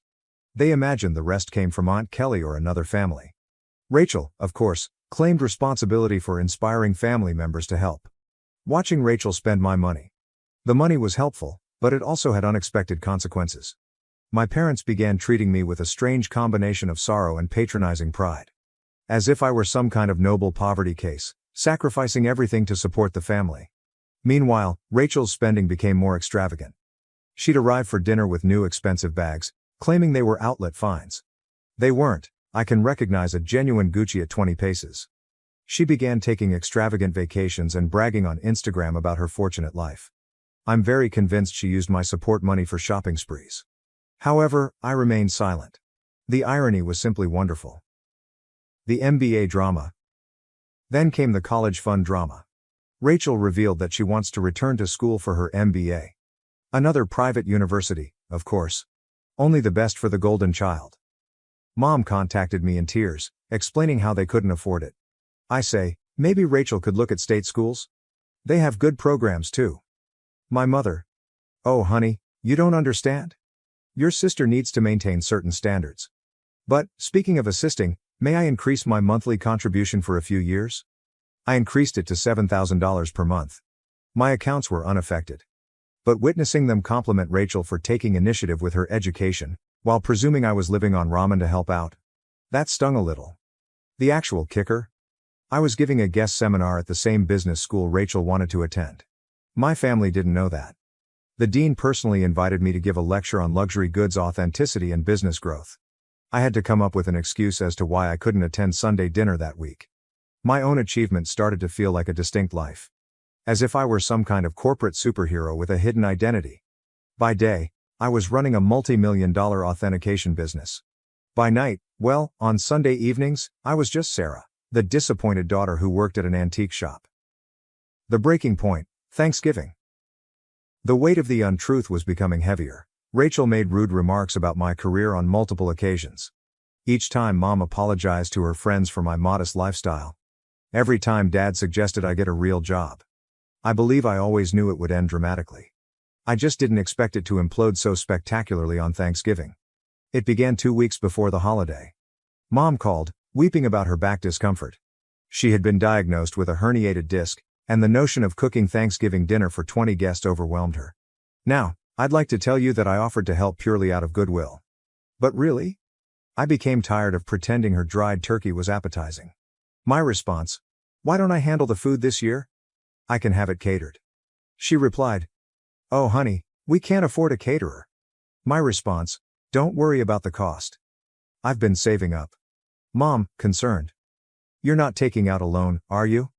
I coordinated everything with a high-end catering firm that I use for business gatherings. They do incredible work, the kind of food that makes you wonder why you ever bothered to prepare yourself. It cost more than my folks thought I earned in 2 months, but whatever. Thanksgiving morning dawned, and I was feeling quite good. I had my laptop with me because I needed to monitor a major online auction in Hong Kong. This magnificent Art Nouveau necklace was for sale, and I had a customer who was interested in authentication if they won the bid. The lunch arrived on schedule, and everything was properly prepared. Rachel, of course, had to respond. Rachel inquired. Store-bought stuffing? Really, Sarah, Mom's is so much better. This is from the girl who once set off the smoke alarm while making toast. Mom was apologizing to everyone for not cooking herself, but you could tell they were enjoying the meal. Rachel shut up after tasting the maple-glazed Brussels sprouts, which, by the way, cost more per plate than her weekly grocery budget. I stepped away from supper and dessert to check my laptop. The auction was getting intriguing, and I needed to be prepared in case my client won. I set up in my old bedroom, which Mom had kept the same since high school. In the meantime, Rachel's room had undergone 3 renovations. That's when everything went wrong. I had left my authentication program running, with many tabs open that displayed various accounts and current agreements. Rachel came in without knocking, some things never change, to borrow my phone charger. She saw my laptop screen and realized this was her chance to finally expose how pathetic her older sister was. Rachel, smirking. Let's show everyone what Sarah's really been up to. Before I could stop her, she took my laptop and walked into the dining room. The big reveal: picture this: 20 people, including aunts, uncles, cousins, and my parents, filled with gourmet turkey and half drunk on pricey wine, which they mistook for Trader Joe's. Rachel's reaction. Time to see what kind of important work Sarah's doing on Thanksgiving. She flipped the laptop around triumphantly, apparently intending to disgrace me with whatever minor antique transactions she assumed I was working on. The room went completely silent. Like, you could hear the fancy clock I got mom for Christmas ticking silently. She believed it was a reproduction. My screen displayed, current account balance, $12.4 million. Pending authentication contract, $485,000. Recent transaction, $1.2 million. Hong Kong auction, company's quarterly profit report, $4.2 million. Rachel's face shifted through 5 different emotions in 3 seconds. The final one landed somewhere between astonishment and nausea. She actually swayed slightly on her feet. Rachel whispers, "This cannot be right." She said. "Rachel, honey, what is it?" Rachel, voice cracking. She's rich. Sarah's rich." Chaos ensues. If it was possible, the hush deepened even farther. Then mom began giggling, like, really laughing. She said, "Don't be silly. Sarah works at that little antique shop." I rose up carefully, straightening out my basic cashmere sweater, which cost more than their monthly mortgage. "Me? Yes. Actually, Mom, I own one of the largest jewelry authentication companies in the country. For years. Those antique shop comments? I authenticate pieces worth millions. That little business you never asked about? It has offices in 3 cities." Dad choked on the liquor. Aunt Kelly dropped her fork. Uncle Mike began coughing terribly. Then Mom's laughing transformed into something else. Her face turned red, then purple. She stood up so quickly that her chair tumbled over. Mom screams, "You have millions, and you let us struggle?" My response. "Struggle? I send you $7,000 every month." She replied. "While sitting on millions? Your sister has student loans." So there it was. Instead, congratulations. Not, "Wow, we're so proud." Just outraged that I hadn't given them more money. Rachel began to cry. Surprising, I know. Sobbing about how she deserved to know, and how I had betrayed the family. Dad joined in. "My dad. How could you be so selfish? We're your parents. We raised you." That was when I lost it. Years of being disregarded. Years of dismissal. Years of being considered as a family disappointment. Everything poured forth. My response. "Raised me? You shipped me off to grandma's every time I sneezed. You missed every achievement, every award, every milestone, because Rachel might feel left out. You never saved a penny for my college but took out loans for her private school. And now, you're mad that I built something for myself." The following 5 minutes were chaotic. Mom screamed about family obligations. Dad is yelling about ungrateful children. Rachel alternated between sobbing and demanding to know just how much money I had. Meanwhile, the fancy catering team attempted to serve dessert while seeming exceedingly uncomfortable. I grabbed my laptop, took my Hermes bag, which Mom had previously commended as a nice replica, and walked out. Behind me, I could hear Mom discussing how to spend my money, something about Rachel's MBA and a new car. As I went home in my sensible automobile, a limited edition BMW, my phone started filling up with texts. The family group chat burst. Rachel began posting on Facebook about hidden family wealth and selfish siblings. The aftermath. The days after Thanksgiving were like watching a cyclone hit in slow motion. Except that the hurricane represented my family and the debris symbolized my sanity. Let's start with SMS messaging. Within 1 hour of leaving supper, my phone had 47 missed calls. More than 200 messages. Mom followed this intriguing progression. 7:42 p.m. How dare you walk out on family? 8:15 p.m. We need to talk about this like adults. 9:03 p.m. Your sister deserves a share of your success. 10:30 p.m. I've already called a realtor about houses in better neighborhoods. 11:45 p.m. Why aren't you answering? This is your mother. Meanwhile, Rachel had become a full-fledged social media fighter. Rachel, on the other hand, had fully embraced social networking. She wrote an enormous rant on Facebook about how her millionaire sister had been hoarding wealth while watching her beloved family struggle. The comments section was insane. Distant cousins and former high school classmates, whom I hadn't spoken to in years, suddenly formed strong ideas about my moral character. But this is the bit that really grabbed me. Rachel actually posted, all those years of me trying to help Sarah's career, giving her advice about moving up from that little antique shop, and she was secretly wealthy. The betrayal hurt so much I nearly threw my phone across the room. What was the only career advice she ever gave me? I suggest I try selling jewelry on Etsy. If you're unfamiliar with the term, Flying monkeys occur when toxic family members send others to guilt trip you.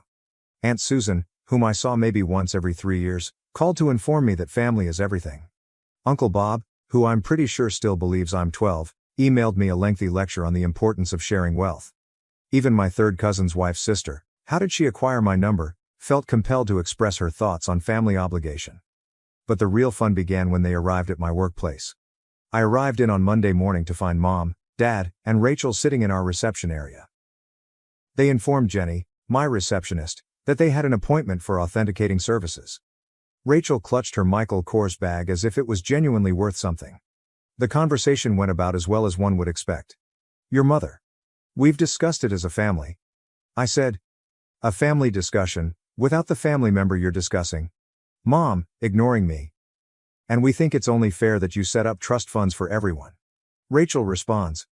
I need at least $2 million to start my new life properly. Dad said.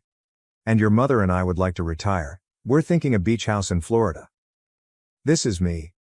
Did you miss the part where I've been sending you $7,000 monthly? Rachel responds. That's nothing compared to what you have. You owe us. You're thinking, I owe you? For what, exactly? The years of being ignored? The missed graduations? The constant comparisons? Mama. Don't be dramatic, Sarah. We gave you everything. My response. No. I gave myself everything, and you know what? I'm done. Right there in my own office lobby, I took out my phone and canceled the monthly transfers to their account. Mom gasped as if I'd slapped her. Rachel began her phony crying performance, but quickly stopped when she saw it wasn't working. Then things became ugly. They refused to leave. I had to contact security. Seeing my 60-year-old mother being dragged out while yelling about ungrateful children was bizarre. Jenny asked whether I wanted to press charges. I said no. However, I did have their names placed on the building's do not admit list. The harassment lasted for weeks. New telephone numbers.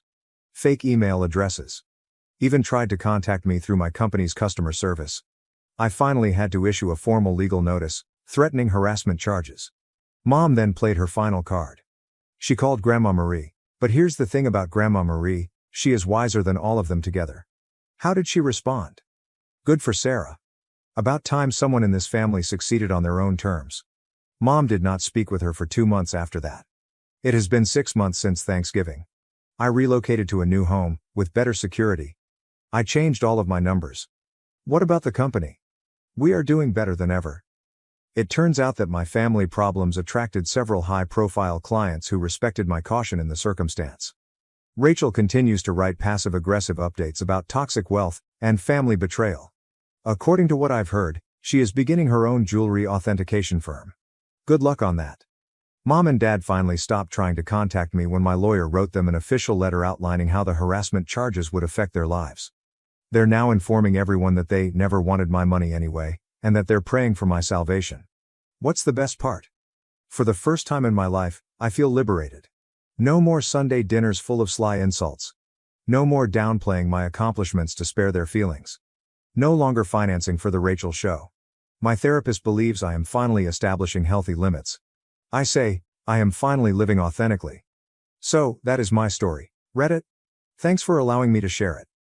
Special thanks to the catering firm, who sent me a Christmas letter stating that the Thanksgiving meal was the highlight of their year. Edit, responses to common questions. Yes, I am still in treatment. No, I do not regret cutting them off. Yes, Grandma Marie is doing well. She's coming to visit next month to help me catalog a new collection. One last thing. To Rachel.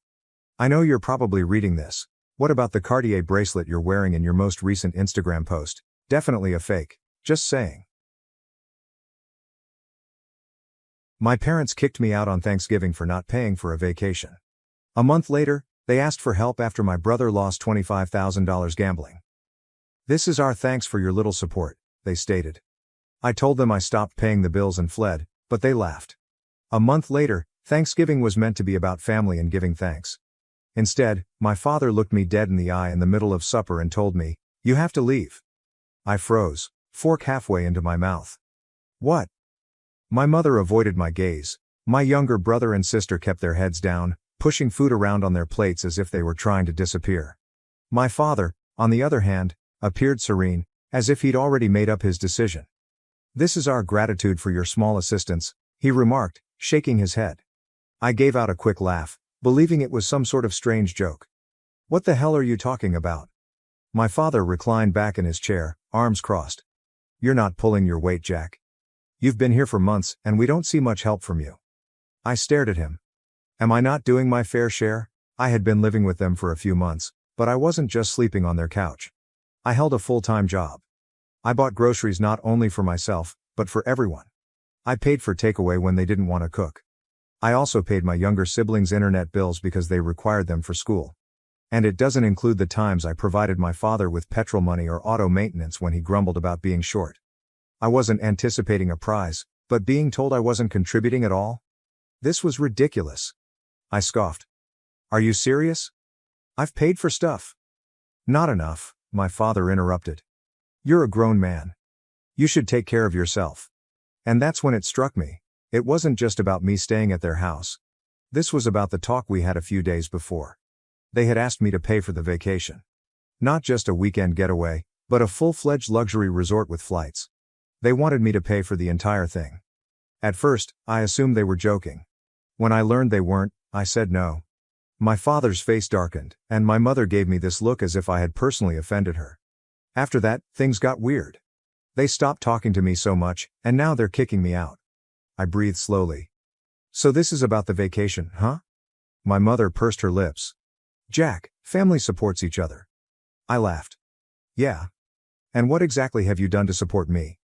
My father threw his hand down on the table. Enough. If you're not willing to help, then you can leave. Simple as that. I shake my head. Fine, I'll go. I gazed between them. And I'm done paying for everything. No more groceries, no more bills, no more helping out. That made my father giggle. Go ahead, loser. See how long you last. I gazed at my younger siblings. My sister was staring at her plate. My brother would not look at me. Nobody would stand up for me. That night, I packed my belongings. It did not take long. I hadn't really settled back in. I'd always assumed this was only temporary. I discovered a cheap place in the neighboring town. Not fantastic, but mine. Then, for a month, nothing. No calls, no texts. I assumed they had washed their hands of me, and I was comfortable with that. Until one night the phone rang. I noticed my mother's name on the screen. I nearly didn't answer it, but something told me it wasn't a random call. Something wasn't right. It had been a month since Thanksgiving and I hadn't heard anything from them. Not a single call. Not a single text. At first, I kept checking my phone, expecting my mother, or perhaps my sister, to contact me to see how I was doing. Nothing. I told myself I didn't care and was better off, but it still hurt. I had spent months assisting them, ensuring my younger siblings had what they required, and paying for items without being asked.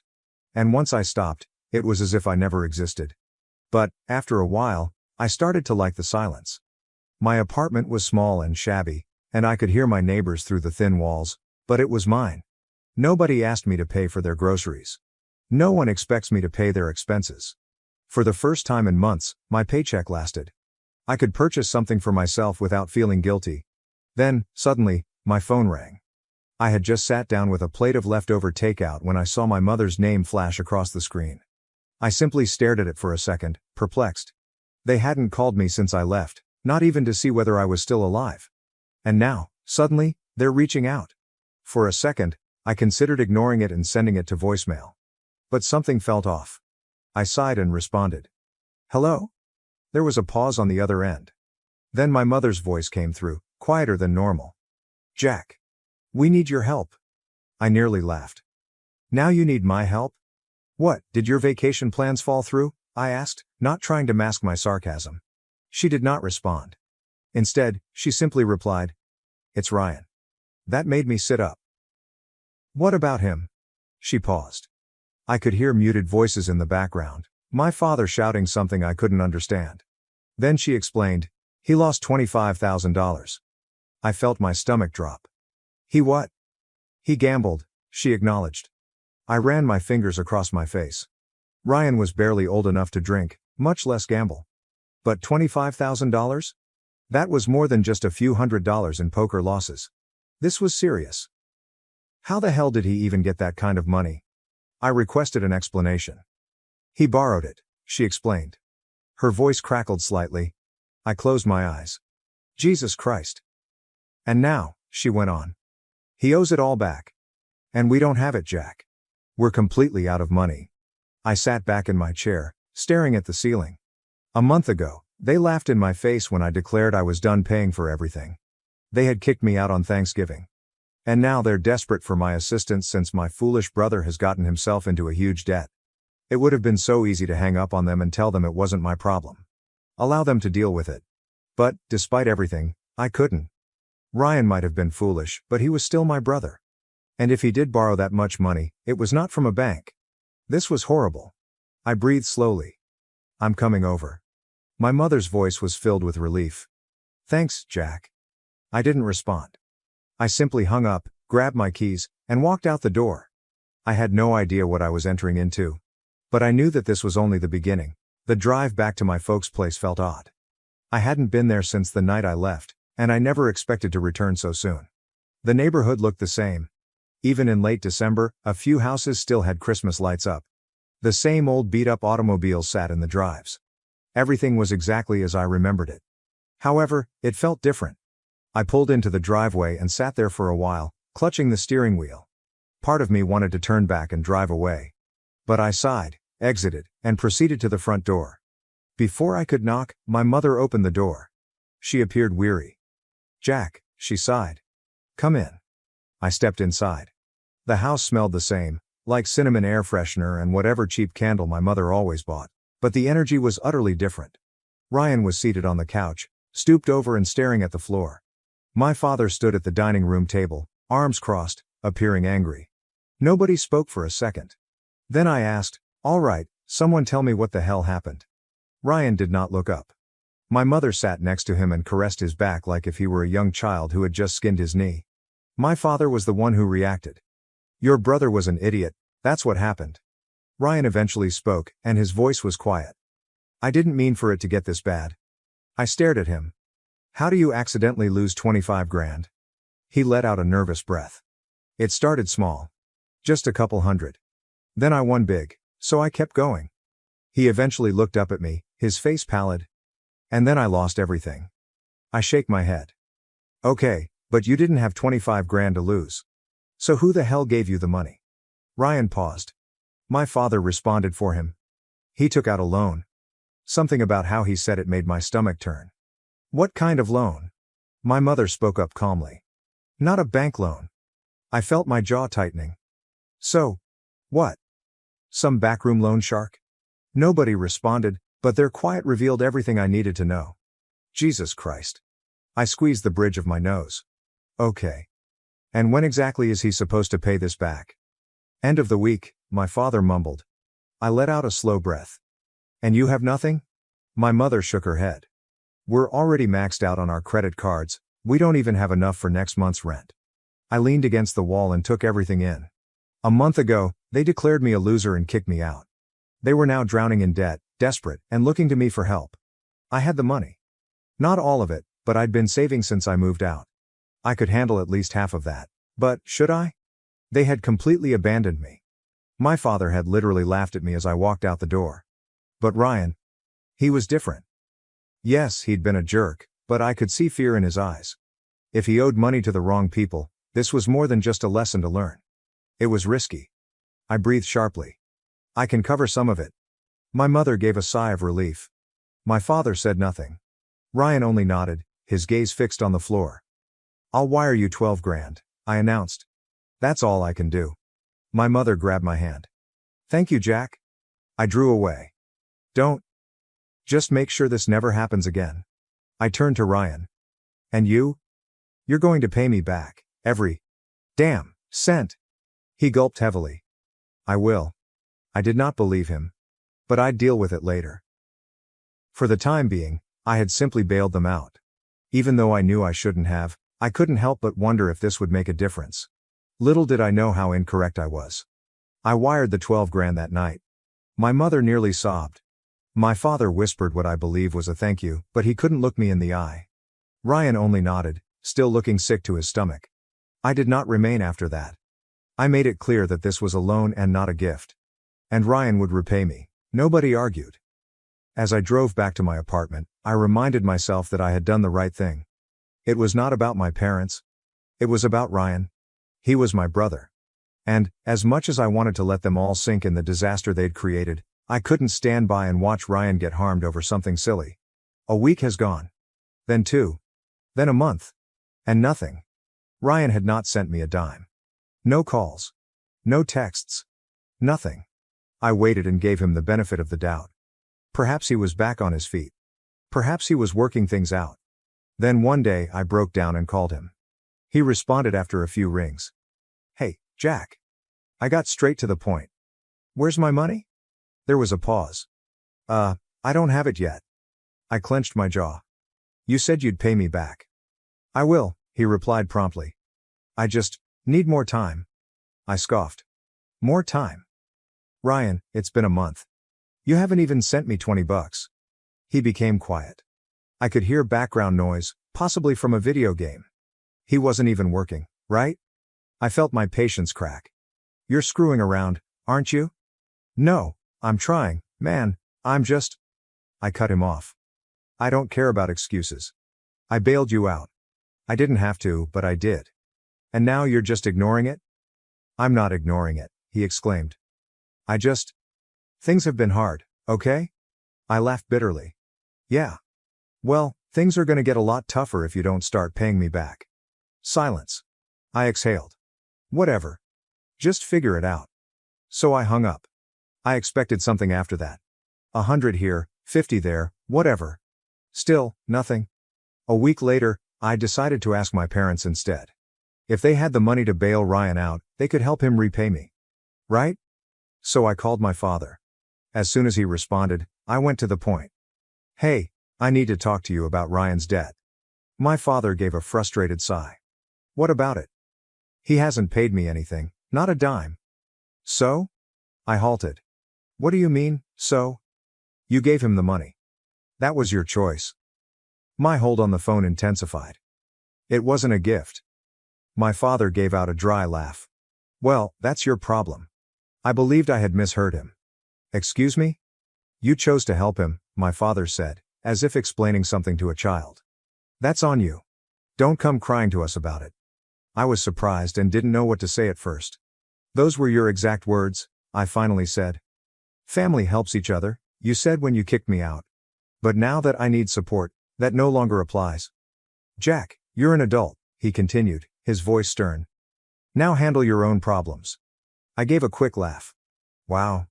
So, if you need money, family helps each other. But when I need, I'm on my own.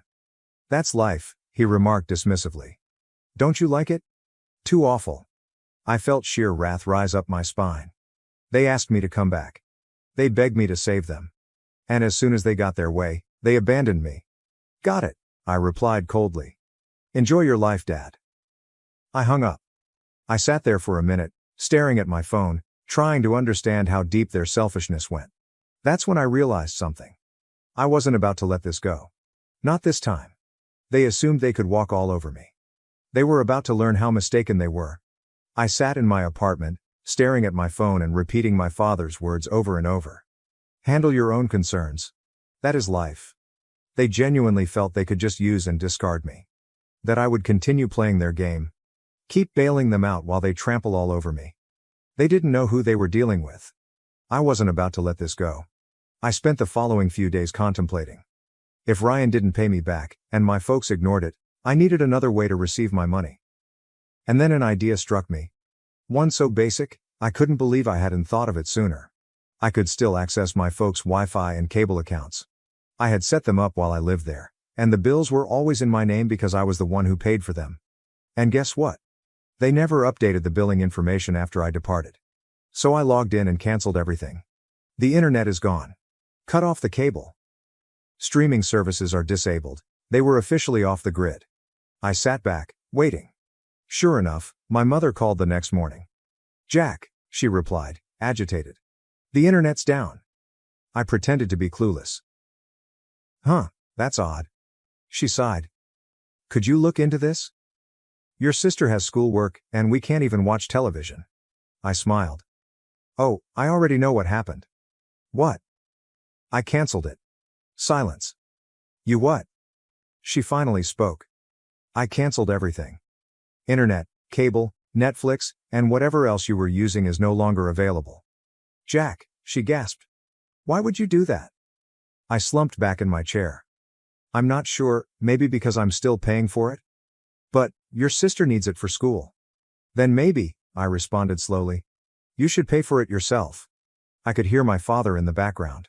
What is going on? Jack canceled everything, my mother hissed. Good, my father said. We don't need him. I laughed. Yeah. Let's see how long you can do without Wi-Fi. My father grabbed the phone from my mother. Listen, you little... I hung up. This should have been the end of it. But I didn't know what would happen next. A few days later, when I got home from work, something seemed off. My apartment's door was unlocked. I always locked the door. Always. My stomach twisted as I gradually pushed it open. Then I saw it. My apartment had been wrecked. Cushions were thrown everywhere, my laptop was missing, my drawers were ripped open, and my television was gone. I stood there shocked. And then it struck me. This was not a random break-in. This was them. My family had broken into my house, and I'd just declared war. My heart pounded as I stood in the middle of my destroyed flat. My laptop is gone, my television is gone. Drawers were pulled open, clothes were flung everywhere, I clenched my fist. I know who did it. This was not a random break-in. This was them. I have my own family. I took a big breath and called the cops. When the officer arrived, he took one glance at the mess and inquired whether I had any suspects. I did not even hesitate. I think my parents and my brother did it. He raised an eyebrow. Family? I nodded. I used to live with them. They kicked me out, and now we're not on good terms. I detailed the entire thing. Money, Wi-Fi, and debt. They most likely assumed this was vengeance. The cop took everything down. Then he posed the big question. Would you like to press charges? I paused. Not because I had reservations. But it was a major thing. If I filed charges, this would not be just a family drama. It'd be real. But then I thought about it. They'd broken into my house, stolen from me. After I helped them out. After I assisted them while they were deeply in debt. And the worst part? They presumably assumed I would do nothing. That I would simply accept the hit. As I always do. I met the officer's eyes. Yes, I answered. The next day, the cops arrived at my parents' house. I was not there. But I got a call from my mother shortly after that. Jack, she was practically screaming. What did you do? I slumped back in my chair. You broke into my place. You stole my belongings. What the hell were you expecting? It wasn't a big deal, she responded. You just what? I snapped. Taught me a lesson? Did you take back what you believed you deserved? Tell me, Mom, do you even feel horrible about this? She became silent. Then, in a low voice she added, you didn't have to call the cops. I laughed. Oh, so if I help you, I'm family, but when you rob me, I'm expected to let it go. It wasn't robbery, she argued. The cops disagree. She huffed. Jack, we can fix this? Simply drop the charges. No. Her breath caught. What? I said no. She gasped, like if I'd slapped her. Jack, this is serious? Your brother... I gave him 12 grand, I snapped. And he still hasn't paid me back. Now he's breaking into my home? I'm finished. Silence. Then she made one last move. The guilt trip. Are you really going to do this to your own family? I took a deep breath. No, Mom. You did it to yourself. So I hung up. The cops discovered my television and laptop at a local pawn shop. Sold under Ryan's name. That's all they needed. Ryan was caught for burglary, and my parents were charged as accomplices. My grandparents discovered out shortly after. And that's when things changed. Because they were infuriated. For the first time in my life, my parents were about to experience genuine consequences. I didn't attend the court proceedings. I did not have to. The proof was incontrovertible. Pawn shop records, surveillance footage, everything. Ryan pleaded guilty, perhaps believing he would get off lightly. My parents tried to justify that they had no idea what he was doing, but no one purchased it. They all received probation. No prison time. But now they had a criminal record. And it was their problem. Not me. The true repercussions occurred when my grandparents found out. I'm not sure who told them, probably one of my aunts, But when I received a phone call from my grandfather, I could tell he was furious. "Jack," he asked in a raspy voice, "is it true? Did your parents or Ryan steal from you?" "Yes," I answered. "It's true." There was a prolonged pause. Then, gently, he stated, "They will regret it." I'm not sure what happened after that. But my grandparents went to war. They absolutely cut off my parents. There will be no more aid with the bills. There will be no more covering up for them when they make mistakes. My father had always counted on them when things became bad. But now, he was on his own. And the icing on the cake, my grandparents repaid me every single cent that Ryan owed me. They said they did not want me to bear that load. That I'd done more than enough. And they made one thing very clear. They were not doing this for my parents. They were doing it because I was the only one in the family who had performed ethically. That was the last time I spoke to my folks. Ryan texted me a half-hearted apology a few months later, possibly because my mother compelled him to do so. But I did not answer. After all of this, I realized something. I had spent years attempting to assist people who would never aid me in return. And I was finished. Since now, I was not anyone's savior, not their safety net, not their ATM. I was going to live my life for myself. And if my folks get in trouble again, they could manage it on their own. My sister falsely accused me of stealing $110,000 at her wedding. Later, I presented video evidence of her infidelity, shocking everyone. The wedding day exceeded everyone's expectations. My sister Elizabeth looked stunning in her couture gown, and her now husband Brian appeared to be the happiest guy alive. Everything went flawlessly, including the vows, champagne toasts, and dancing. If there was any tension, I couldn't feel it, at least until the night after the wedding. The family had gathered at my parents' house to unwind and discuss the big day. We were in the middle of discussing amusing incidents from the dance floor when Elizabeth stood up suddenly. Her voice shook as she spoke something that struck me like a truck. "John stole our honeymoon money, a $10,000. It's gone." The room went silent. I could feel everyone's gaze shift to mine. My mind couldn't comprehend what she had just stated. Stole? Me? That was absurd. Elizabeth went on and on before I had a chance to respond. She described how sad she was, how she had been crying all day, and how she felt betrayed. Brian sat transfixed, as if he'd been hit by a freight train. My parents, on the other hand, acted quickly to help her. "John, how could you do this?" my mother asked, shaking her head with disappointment. "You ruined everything. Steal from your sister? Your own sister?" "Dad," the speaker added, "you're not welcome here anymore." I tried to stand out and emphasize that I had not touched a cent. I said that I had been at the front desk all night, in full view of everyone, and that I had no idea where the money was stored. Brian, to his credit, appeared dubious, stating, "I don't think John would do something like that." But Elizabeth wouldn't have it. "Stop defending him, Brian," she demanded. "He's lying. I can't believe you take his side over mine. John, you're disgusting. Get out of my sight." I was stunned. Her outrage was not simply about the alleged theft, it was also personal. My parents joined her in informing me that I was no longer a member of the family. My father said, "You are no longer our son." Which was the final blow. I exchanged glances with Brian, who appeared as perplexed as I was, and then went. As I drove away, I started putting things together. I understood exactly why she was doing this. It wasn't about the money, but about our granny. Grandma had made it plain a few months ago that she intended to leave most of her money to me. She trusted I would utilize it carefully and preserve the family legacy. Elizabeth, the self-proclaimed golden child, was enraged.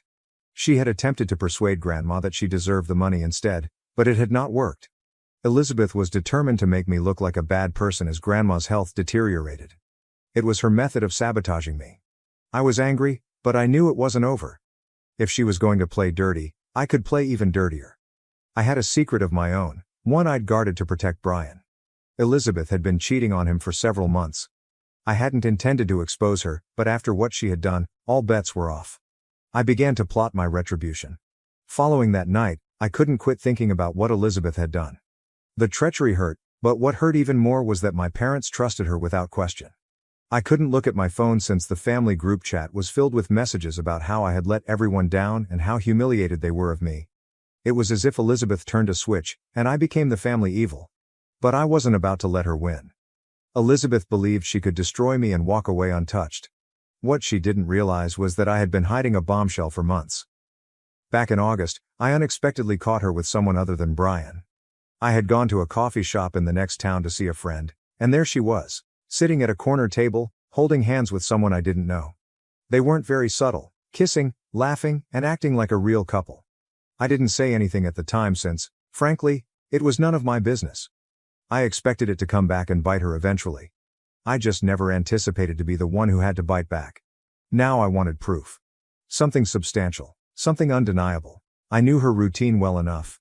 She'd always claimed she was visiting a friend or running errands when she went missing for a few hours each week. It was obvious what she was up to. My best guess was Thursday, around 7 p.m. That appeared to be her normal window. So I parked down the street from her house and waited. Sure enough, just around 6:45, Elizabeth went out, got into her car, and drove away. I followed her from a safe distance so she wouldn't notice. She returned to the same coffee shop where I had seen her before. The guy waited for her in the parking lot. I parked discreetly across the street and began recording. They hugged and then kissed. And not just a short peck. This was the kind of kiss that made it apparent Brian wasn't even a thought in her mind. They entered and sat near the window, looking like a couple on a lovely date. The man continued leaning in close, stroking her arm and talking into her ear. Elizabeth ate it up. I captured the entire event, 7 minutes of great film that would throw the issue on its head. When they finally left, I made sure to photograph them hugging again before they got into separate cars and drove out. I waited until she had left before driving home. My heart was hammering all the way home, but it wasn't from nerves, but from anticipation. I knew I had something that could destroy her flawless little facade. But I wasn't about to hurry into it. I needed to wait until the appropriate moment. Elizabeth had gone nuclear on me during a family function, so it was only right that I return the favor. I decided to schedule a dinner a few days later and pretend to apologize and make amends. My parents, still upset at me, reluctantly agreed. Elizabeth accepted without hesitation, possibly believing it was her chance to embarrass me even further. She had no idea what was about to happen. The days leading up to the dinner were agonizing. I remained perfectly silent, even as Elizabeth continued to scold in the family group chat about how some individuals refused to accept responsibility for their acts. Naturally, my parents ate it up. Every time I read a text from them saying something like, "We are so proud of you, Elizabeth, for handling this with grace," I wanted to scream, but I remained calm. I knew it would be worthwhile. The morning of the meal, I texted everyone in the family group chat, including Brian. I mentioned that I wanted to meet for dinner and clear the air. "I owe everyone an explanation," I had written. "And I need to apologize, especially to you, Brian." My mother responded immediately, saying they'd be there, but I'd better have a solid excuse for what I'd done. Elizabeth responded with a snide remark about how she hoped I was ready to confess. Brian's response was brief and neutral, just a thumbs up emoji. Perfect. Everything was falling into place. I spent the day getting ready.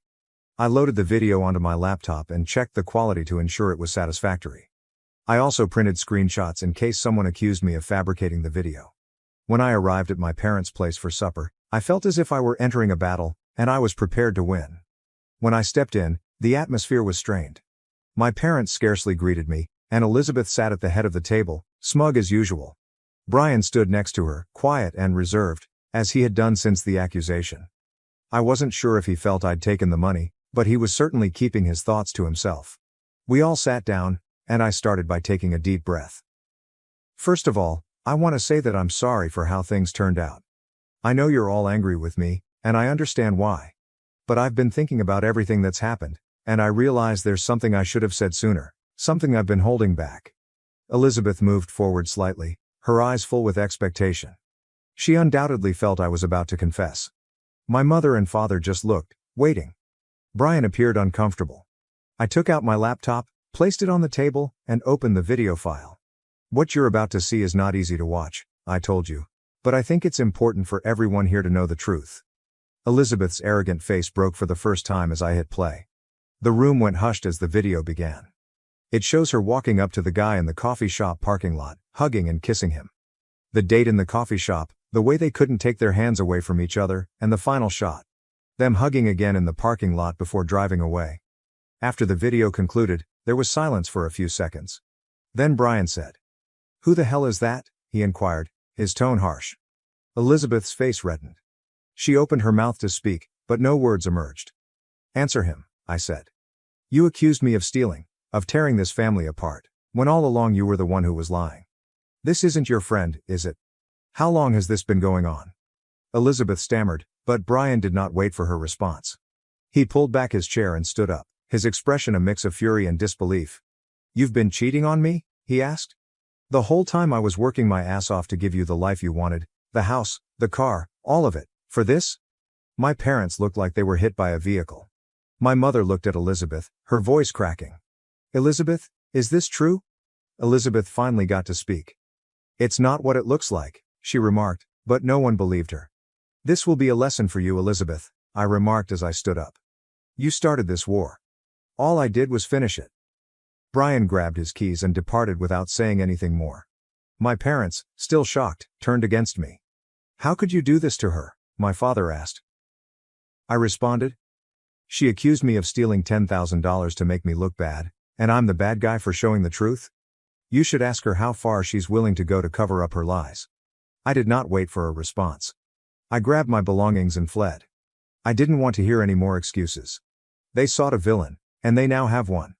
But this time, it was not me.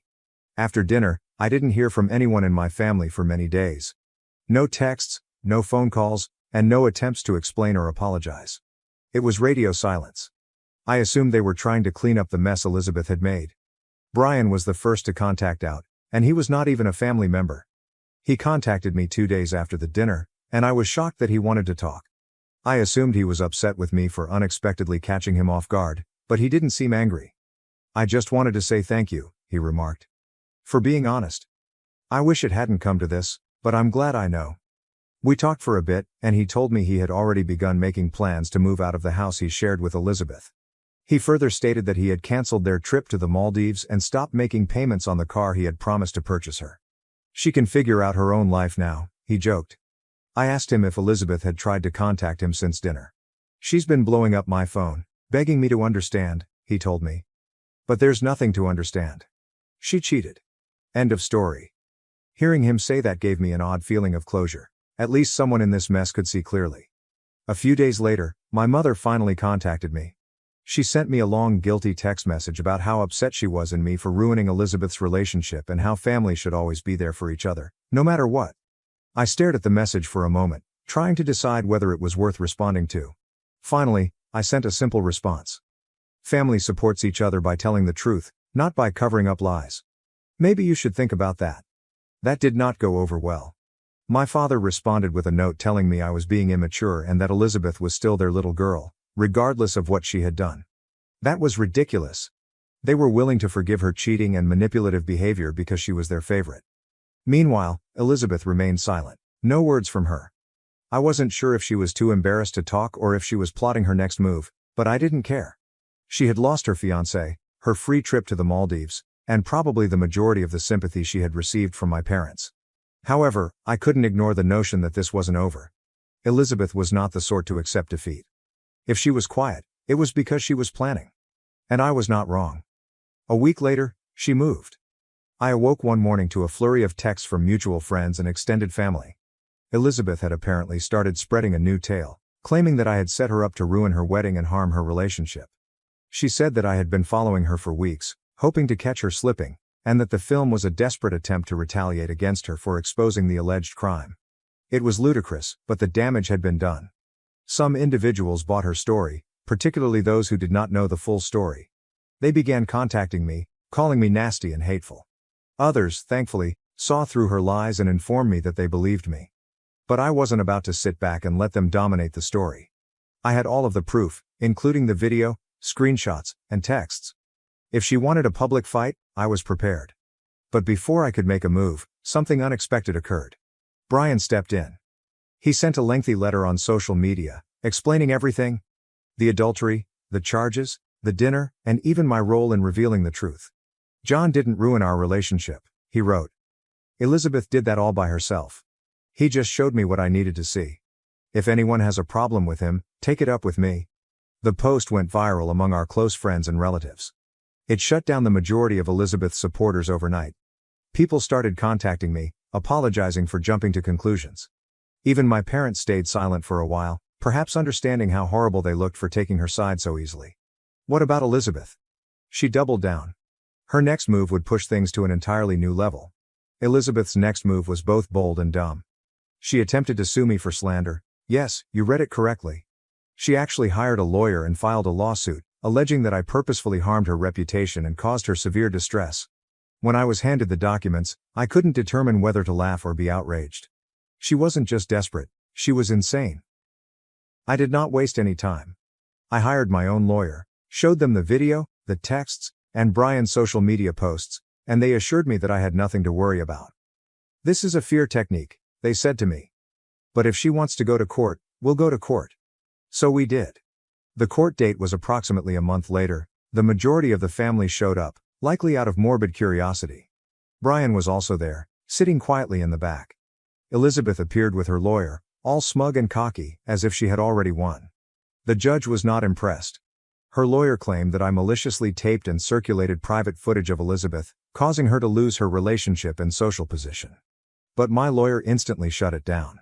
They emphasized that the footage was recorded in a public place and depicted behavior that directly contradicted Elizabeth's earlier charges against me. They also pointed out that I had only seen the film to our immediate family before Elizabeth's lies made the situation public. Then came the finest part. Brian took the stand. He stated that Elizabeth accused me of stealing without evidence and attempted to isolate me from the family. He said that the video was the only way he discovered the truth about her infidelity. John didn't ruin anything, he explained. He saved me from wasting my life on someone who didn't respect me or our relationship. Elizabeth's lawyer attempted to cross-examine him, but Brian did not flinch. He kept to the facts, leaving little opportunity for interpretation.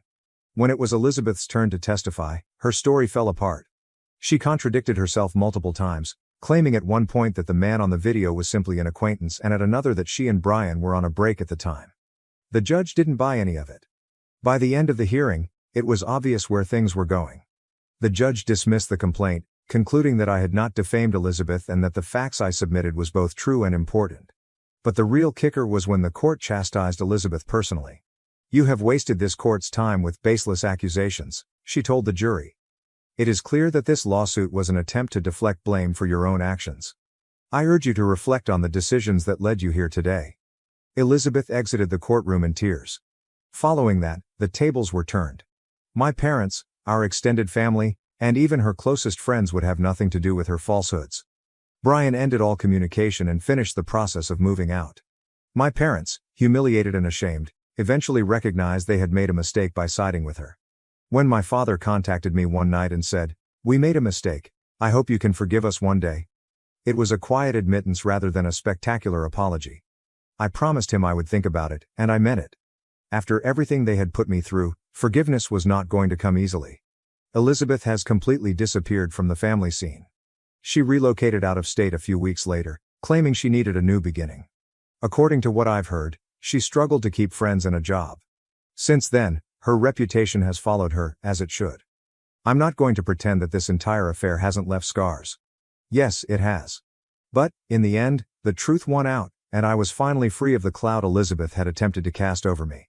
I do not regret exposing her. She began the war, and she has paid the price.